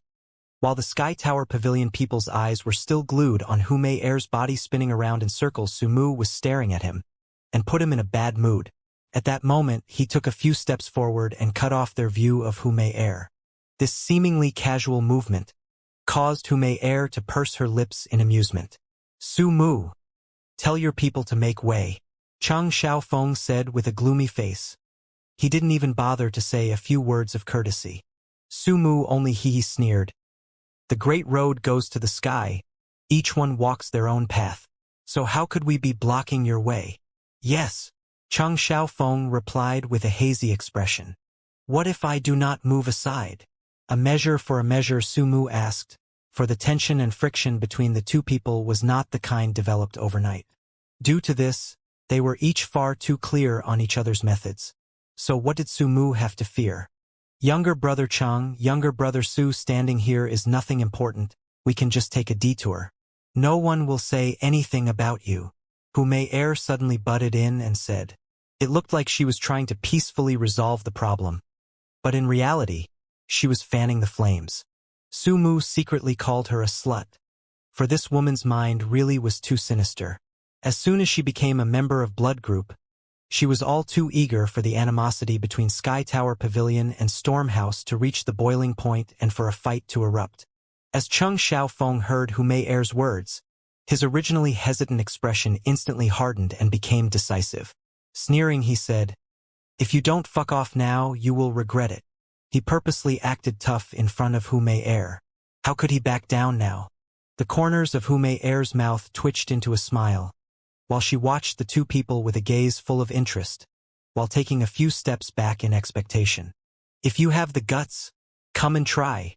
Sumu laughed coldly back at Cheng Xiaofeng, while Li Yuntian and the others stepped up behind him. "You brought this upon yourself." Laughing suddenly, Cheng Xiaofeng waved his arm, ushering everybody behind him forward. "Charge!" His voice firm, Cheng Xiaofeng rushed out towards Sumu while throwing out a fist at Sumu's face. Sumu laughed and responded with a palm. At the moment of the collision, Sumu was pushed back a dozen or so steps before he managed to steady himself, while Cheng Xiaofeng had a calm look. His body remained still. "Did you break through into the Kai Yuan stage?" Sumu's face changed greatly, for when they had exchanged fists, the world chi that Sumu felt from Cheng Xiaofeng was stronger and denser than his own measly tempered body 9th stage world chi. This was clearly strength gained from breaking through to the Kai Yuan stage. Cheng Xiaofeng continued to charge towards Sumu, all the while smiling incessantly. "Sumu, you and I started cultivating at the same time, but there are great differences between people. From now on you, Sumu, can only follow Cheng Xiaofeng's steps. You can only eternally dream of surpassing me." Sumu's face became ashen with despair, his heart bitter and agonized. The feeling of defeat that Sumu experienced from Cheng Xiaofeng was many times worse than being defeated by Kai Yang. In a moment, Cheng Xiaofeng had nearly reached him. Turning his body around, Sumu didn't dare get any ideas. The tempered body 9th stage was strong, but it was clearly insufficient to defend against the strength of the Kai Yuan stage of Cheng Xiaofeng. Before Kai Yang even arrived at Black Wind Forest, he could already hear the sounds of battle from afar. Mixed within the sounds were the cursings and swearing of Li Yuntian's bunch, full of humiliation and mourning. Straining his ears, he listened for a while. Kai Yang felt that something was amiss.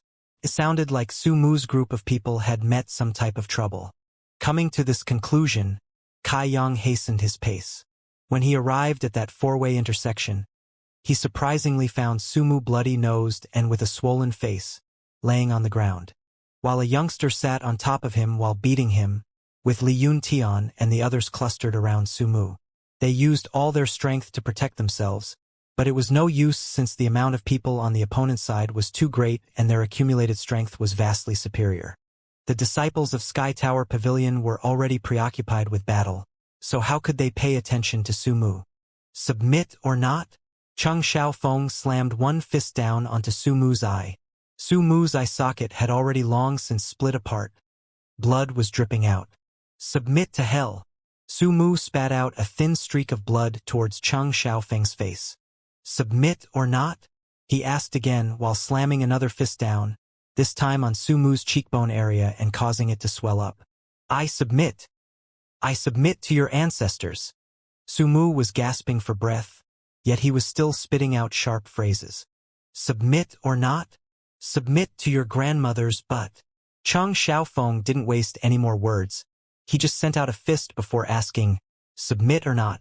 while Sumu continuously replied with poisonous curse phrases, causing Cheng Xiaofeng's fists to become heavier and heavier, more and more vicious. Kai Yang just stood afar, calmly observing the scene. He found out how much guts and courage Sumu possessed, and watching Sumu like this reminded him of his old self when he met an enemy he couldn't defeat. Although their bodies were littered with wounds, they did not submit. This was not being foolish, but being unyielding. Originally, Kai Yang didn't plan on interfering. and he didn't know which person Su Mu had offended, subduing him without even room to retaliate. But Su Mu's current unyielding character made Kai Yang approve of him a bit. At that moment, Cheng Xiaofeng also became tired from the constant beating. Although Su Mu was bloodied and swollen faced under him with broken eye sockets and mouth full of blood, the utter contempt and despise in his face and eyes had not diminished at all. Hu Mei once again timely butted in. Younger brother Cheng. Why don't you spare him, for younger brother Su has an unyielding character, and this big sister just adores such types of people. As soon as this was said, Su Mu twisted his head around and swore out, "Shameless whore." Cheng Xiaofeng he sneered back. Has an unyielding character? I also like it. As he said this, he casually picked up a stone off from the ground, pointed it at Su Mu's head. Su Mu gazed at Cheng Xiaofeng with venomous eyes. Without batting an eye, he spat out, "Cheng Xiaofeng, if you don't kill this young master today, then this young master will never let it go. You are still so foul-mouthed." The last remaining bit of guilt Cheng Xiaofeng possessed was now overshadowed by his rage, as he ruthlessly slammed the stone downwards. This time, if the stone managed to land on his head, if Su Mu didn't die, then at the very least he would be heavily injured. "Young Master Su!"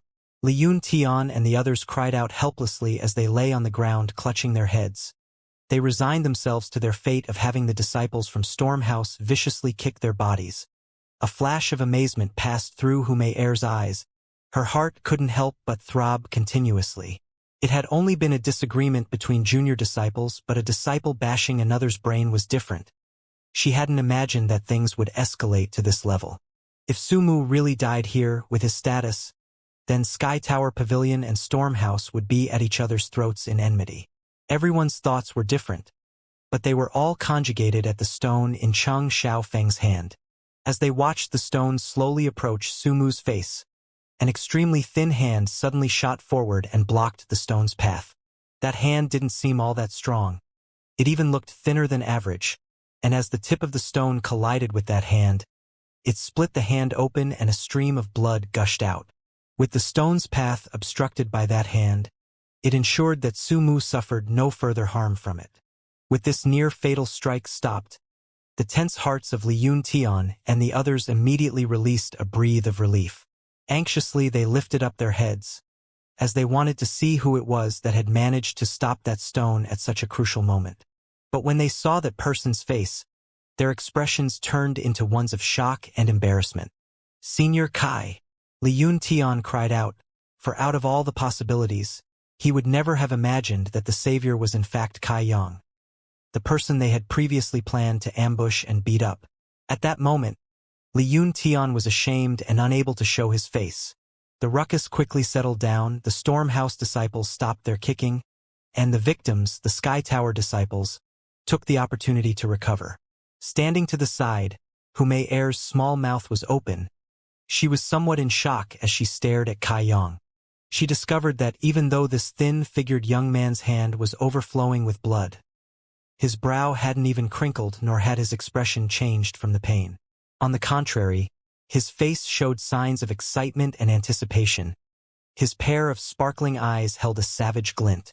Not knowing why, Hu Mei suddenly felt that this person was dangerous. Drip drip. Drip drip. The dark red blood dripped down his fingers towards the ground, breaking the ensuing silence. Cheng Xiaofeng's expression was concentrated fully on Kai Yang.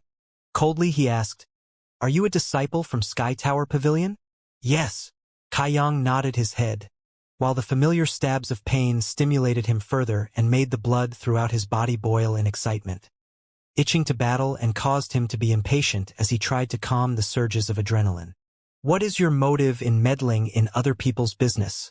Condescending was Cheng Xiaofeng's tone, while the other Stormhouse disciples smiled arrogantly and went to slowly enclose and trap Li Yun Tian and the others. "Other people's business?" Kai Yang grinned lazily. "You have already said I was a disciple of Sky Tower Pavilion, so how is this considered meddling? Even if that doesn't count, they still call me senior." "Good. Another one has delivered themselves." Cheng Xiaofeng heartily laughed. "Even lousy. Can't bear to watch you Sky Tower Pavilion disciples. Leave quickly, Senior Kai. Crawling on the ground, Li Yun Tian cried out loudly. They have too many people, so you aren't their match? Leave quickly. Li Yun Tian was quite unfortunate, for his current position was closer to the disciples from Stormhouse. And since he was making such a ruckus, a bored Stormhouse disciple walked up and chopped down on his neck and silenced him. While Cheng Xiaofeng and Kai Yang were exchanging words, they were bickering with their words and also with that stone. Cheng Xiaofeng forcibly used all his strength, but it was like the stone had grown hands and was clutching onto Kai Yang's hands. Cheng Xiaofeng had already reached the Kai Yu on stage, while the figure in front of him was skinny and lanky.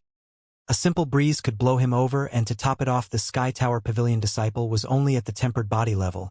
There was no way such a person could win against him. Cheng Xiaofeng. This caused his mind to flare up in anger. Immediately he released his hold and called out, "Beat him for me!"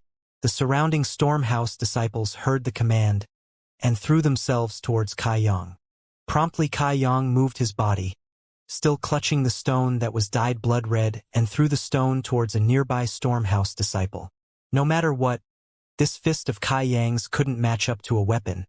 But even though he only held a stone, it was still mightier than a simple fist.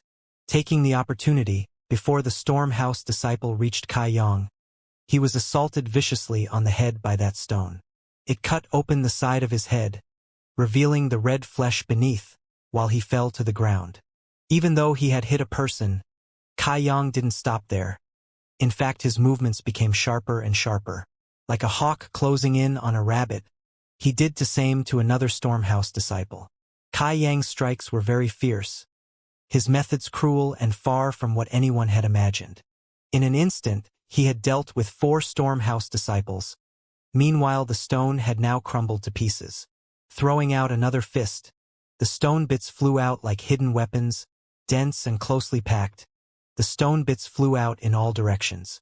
A wave of miserable cries rang out from the Stormhouse disciples, clutching their cheeks. For no small amount of people had been injured as they hissed and cried out in pain. Taking advantage of the opportunity, Kai Yang threw out 2 more kicks and sent 2 more disciples flying away, but he had also started to be drowned by the remaining people. The amount of Stormhouse disciples was not a small amount, and although Kai Yang had dispatched a couple of people, it was still difficult to match up against enemies from all 4 directions. Ping pang the strikes collided. Kai Yang seemed to stumble. Meanwhile, a few more Stormhouse disciples collapsed, their bodies scalding with red-hot pain. The true Yang tactics that Kai Yang had cultivated had finally, at that moment, displayed its might. All of his fists and kicks were enveloped in Yang Qi. So how could they, at the tempered body's 6/7 layers, resist? Not to mention, these were only ordinary strikes that didn't even utilize the Yang liquid. If he had used the Yang liquid, Kai Yang's strength would be even more powerful. It was just that over these past few days, he had only condensed 1 drop of Yang liquid, so how could he bear to use it here? The number of Stormhouse disciples that were defeated by Kai Yang was no small amount. But he didn't have an easy time either. After all, he was only at the tempered body 7th stage. Furthermore, he had yet to cultivate any bodily movement martial skills. How could he possibly avoid all of the attacks rained down upon him by this horde of people? Dripping down the side of Kai Yang's forehead, his blood flooded. This scene was replicated on his arms and legs, with bruises appearing all over his body. But not only were these injuries unable to impact Kai Yang's fighting strength, they actually made him more and more difficult to attack and caused his strikes to become more and more ruthless. From his bones, a warm feeling seeped out, causing Kai Yang to have an endless amount of power. Accompanied by this warm feeling, not only was his strength replenished, but it also caused his attacks to become slightly more powerful, and also gave him a burst of speed. Kai Yang really didn't know the mystery behind the golden body, but every time he sustained injuries, every time he got hurt, they would stimulate the golden body's healing effects. Injuries and pain would thus only make him even stronger. The observing Hume Air was subjected to extraordinary scenes again and again. Her small cherry-colored lips had yet to close. Originally she thought that this Sky Tower Pavilion disciple would be speedily dealt with, and then brutally beaten by Cheng Xiaofeng's people. But the current battle results were vastly different from her battle forecast. There were about 10 collapsed disciples from Stormhouse's side, not to mention first couple who were rendered unconscious by the stone. The rest were all lying on the ground rolling about in pain. Their skin steamed and was fire red in color. Is this person using world chi to battle? Air was shocked beyond compare. For those tempered body practitioners to use their world chi, the more they used it, the less they had. It was far too hard to recover at the tempered body stage. This was equivalent to digging one's grave. Wasn't he afraid that his current actions would impact his future development? The high-tension battle continued with Stormhouse disciples continually collapsing. But for every disciple that collapsed, Kai Yang gained a new injury. With his constant battling, Kai Yang's robes had long since been dyed red with blood. Gasping out for breath, the veins on his neck protruded out distinctly. With bloodshot eyes, his entire being seemed to have turned into one of a bloodthirsty beast. Unbearingly, Sumu lay on the ground in pain as he stared blankly at Kai Yang's mind-shaking battle. Each time he knocked down an enemy, another would rise, leaving an inexplicable feeling within Sumu's heart. Today's affair was caused by him, and Kai Yang was also his enemy, yet he had still come to help him avoid certain death. Although he was determined to help, his strength had been exhausted due to beating he had received from Cheng Xiaofeng. Pang! It sounded out. Another Stormhouse disciple was sent flying to the ground. When he landed, he howled in immense pain. The energy produced from the True Yang tactics had entered his body, causing him feel a scorching heat and painful aching. Kai Yang's bloodshot eyes glanced over to the stunned Cheng Xiaofeng. On his face was a cold and mysterious smile. Cheng Xiaofeng's heart was in turmoil, for Kai Yang's savagery made him fearful. Now that his gaze was towards him, his entire body was frozen to the ground. Air's laugh full of scorn sounded out. This laugh made Cheng Xiaofeng feel embarrassed. He straightened himself up and looked to Kai Yang coldly. Calmly he said, "I couldn't tell that you actually had that much skill." Step by step, Kai Yang just walked over, his step steady, his skinny body emitting a crazy torrent of pressure. Cheng Xiaofeng's breathing slowly became ragged. His expression changing, he suddenly called out, "You are courting death, so do not blame me." As soon as he finished speaking, he pulled out a saber from his belt. When he was dealing with Sumu and the others, he didn't use his weapon at all because he didn't want there to be any casualties. The stone was only used because blood had rushed to his head and he wasn't thinking clearly. But now, if he didn't have a weapon in hand, Cheng Xiaofeng held no confidence. This blood-covered Sky Tower Pavilion disciple was extremely fierce. You be careful, for this person has already reached the Kai Yuan stage. Sumu begrudgingly informed Kai Yang, albeit unclearly. Kai Yuan stage. Muttering, Kai Yang stopped in his tracks. Cheng Xiao's face became pleased. Immediately gaining arrogance, he bellowed out, "Brat, you are only at the tempered body level, so how are you my match? Since you have used such a large amount of your world chi, you would need at least a few months before being able to recover it all. If you continue to battle, it will affect your foundations and don't even think about breaking through anymore. Now be a good child and kneel for forgiveness." Dias. Kai Yang had already rapidly charged over. "You!" Cheng Xiaofeng was greatly alarmed. Is this person an idiot? He already knew he was at the Kai Yuan stage, yet he still dared to charge over. Although he was astonished, Cheng Xiaofeng didn't dare to be negligent. Gripping the saber, he stabbed towards Kai Yang. In response to this direct attack, Kai Yang did something that no one would have imagined. He opened up his palm and motioned to catch it. Although this saber was only an ordinary ranked weapon, it was still a sharp weapon. How could a corporeal human body possibly withstand such a weapon?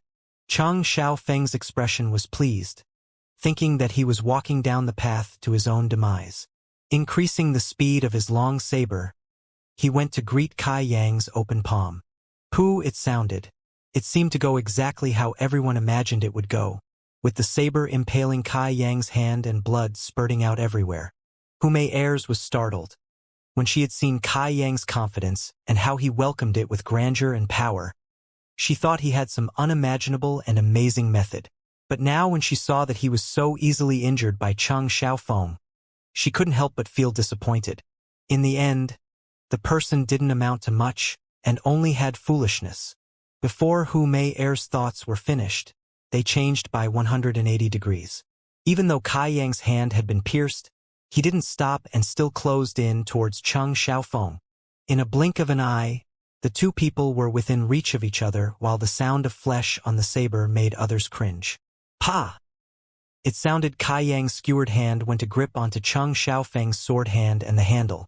With the frenzied Kai Yang in front of him, Cheng Xiaofeng could no longer hide his fear. As he tried to pull back his saber, the opponent held on firmly for dear life. Laughing maliciously, Kai Yang's pair of bloodshot eyes glinted with a bloodthirsty luster, while he threw a bloody fist towards Cheng Xiaofeng's face.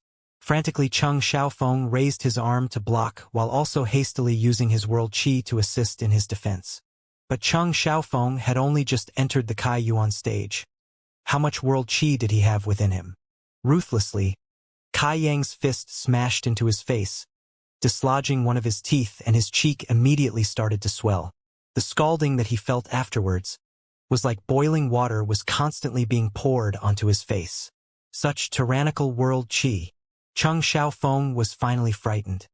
He discovered that even though he was at the Kai Yuan stage, the world qi inside of him could not block this fiery invasion. In a few moments he was burnt into dizziness. Distracted, Kai Yang's second fist arrived, causing Cheng Xiaofeng's mind to become unclear. Another fist caused his entire body to become limp, causing him to kneel in front of Kai Yang with his head bent and a dazed expression. Moving his leg back, Kai Yang kicked out and sent him flying away. In the midst of the ensuing silence, Hu Mei Er was shocked beyond belief. It seemed that this person wasn't foolish. The reason why he went to grab that long saber was because he had something planned. Only once he caught the saber would Cheng Xiao be unable to move or properly attack. The dozens of Stormhouse disciples, even the Kai Yuan stage Cheng Xiaofeng, were completely wiped out.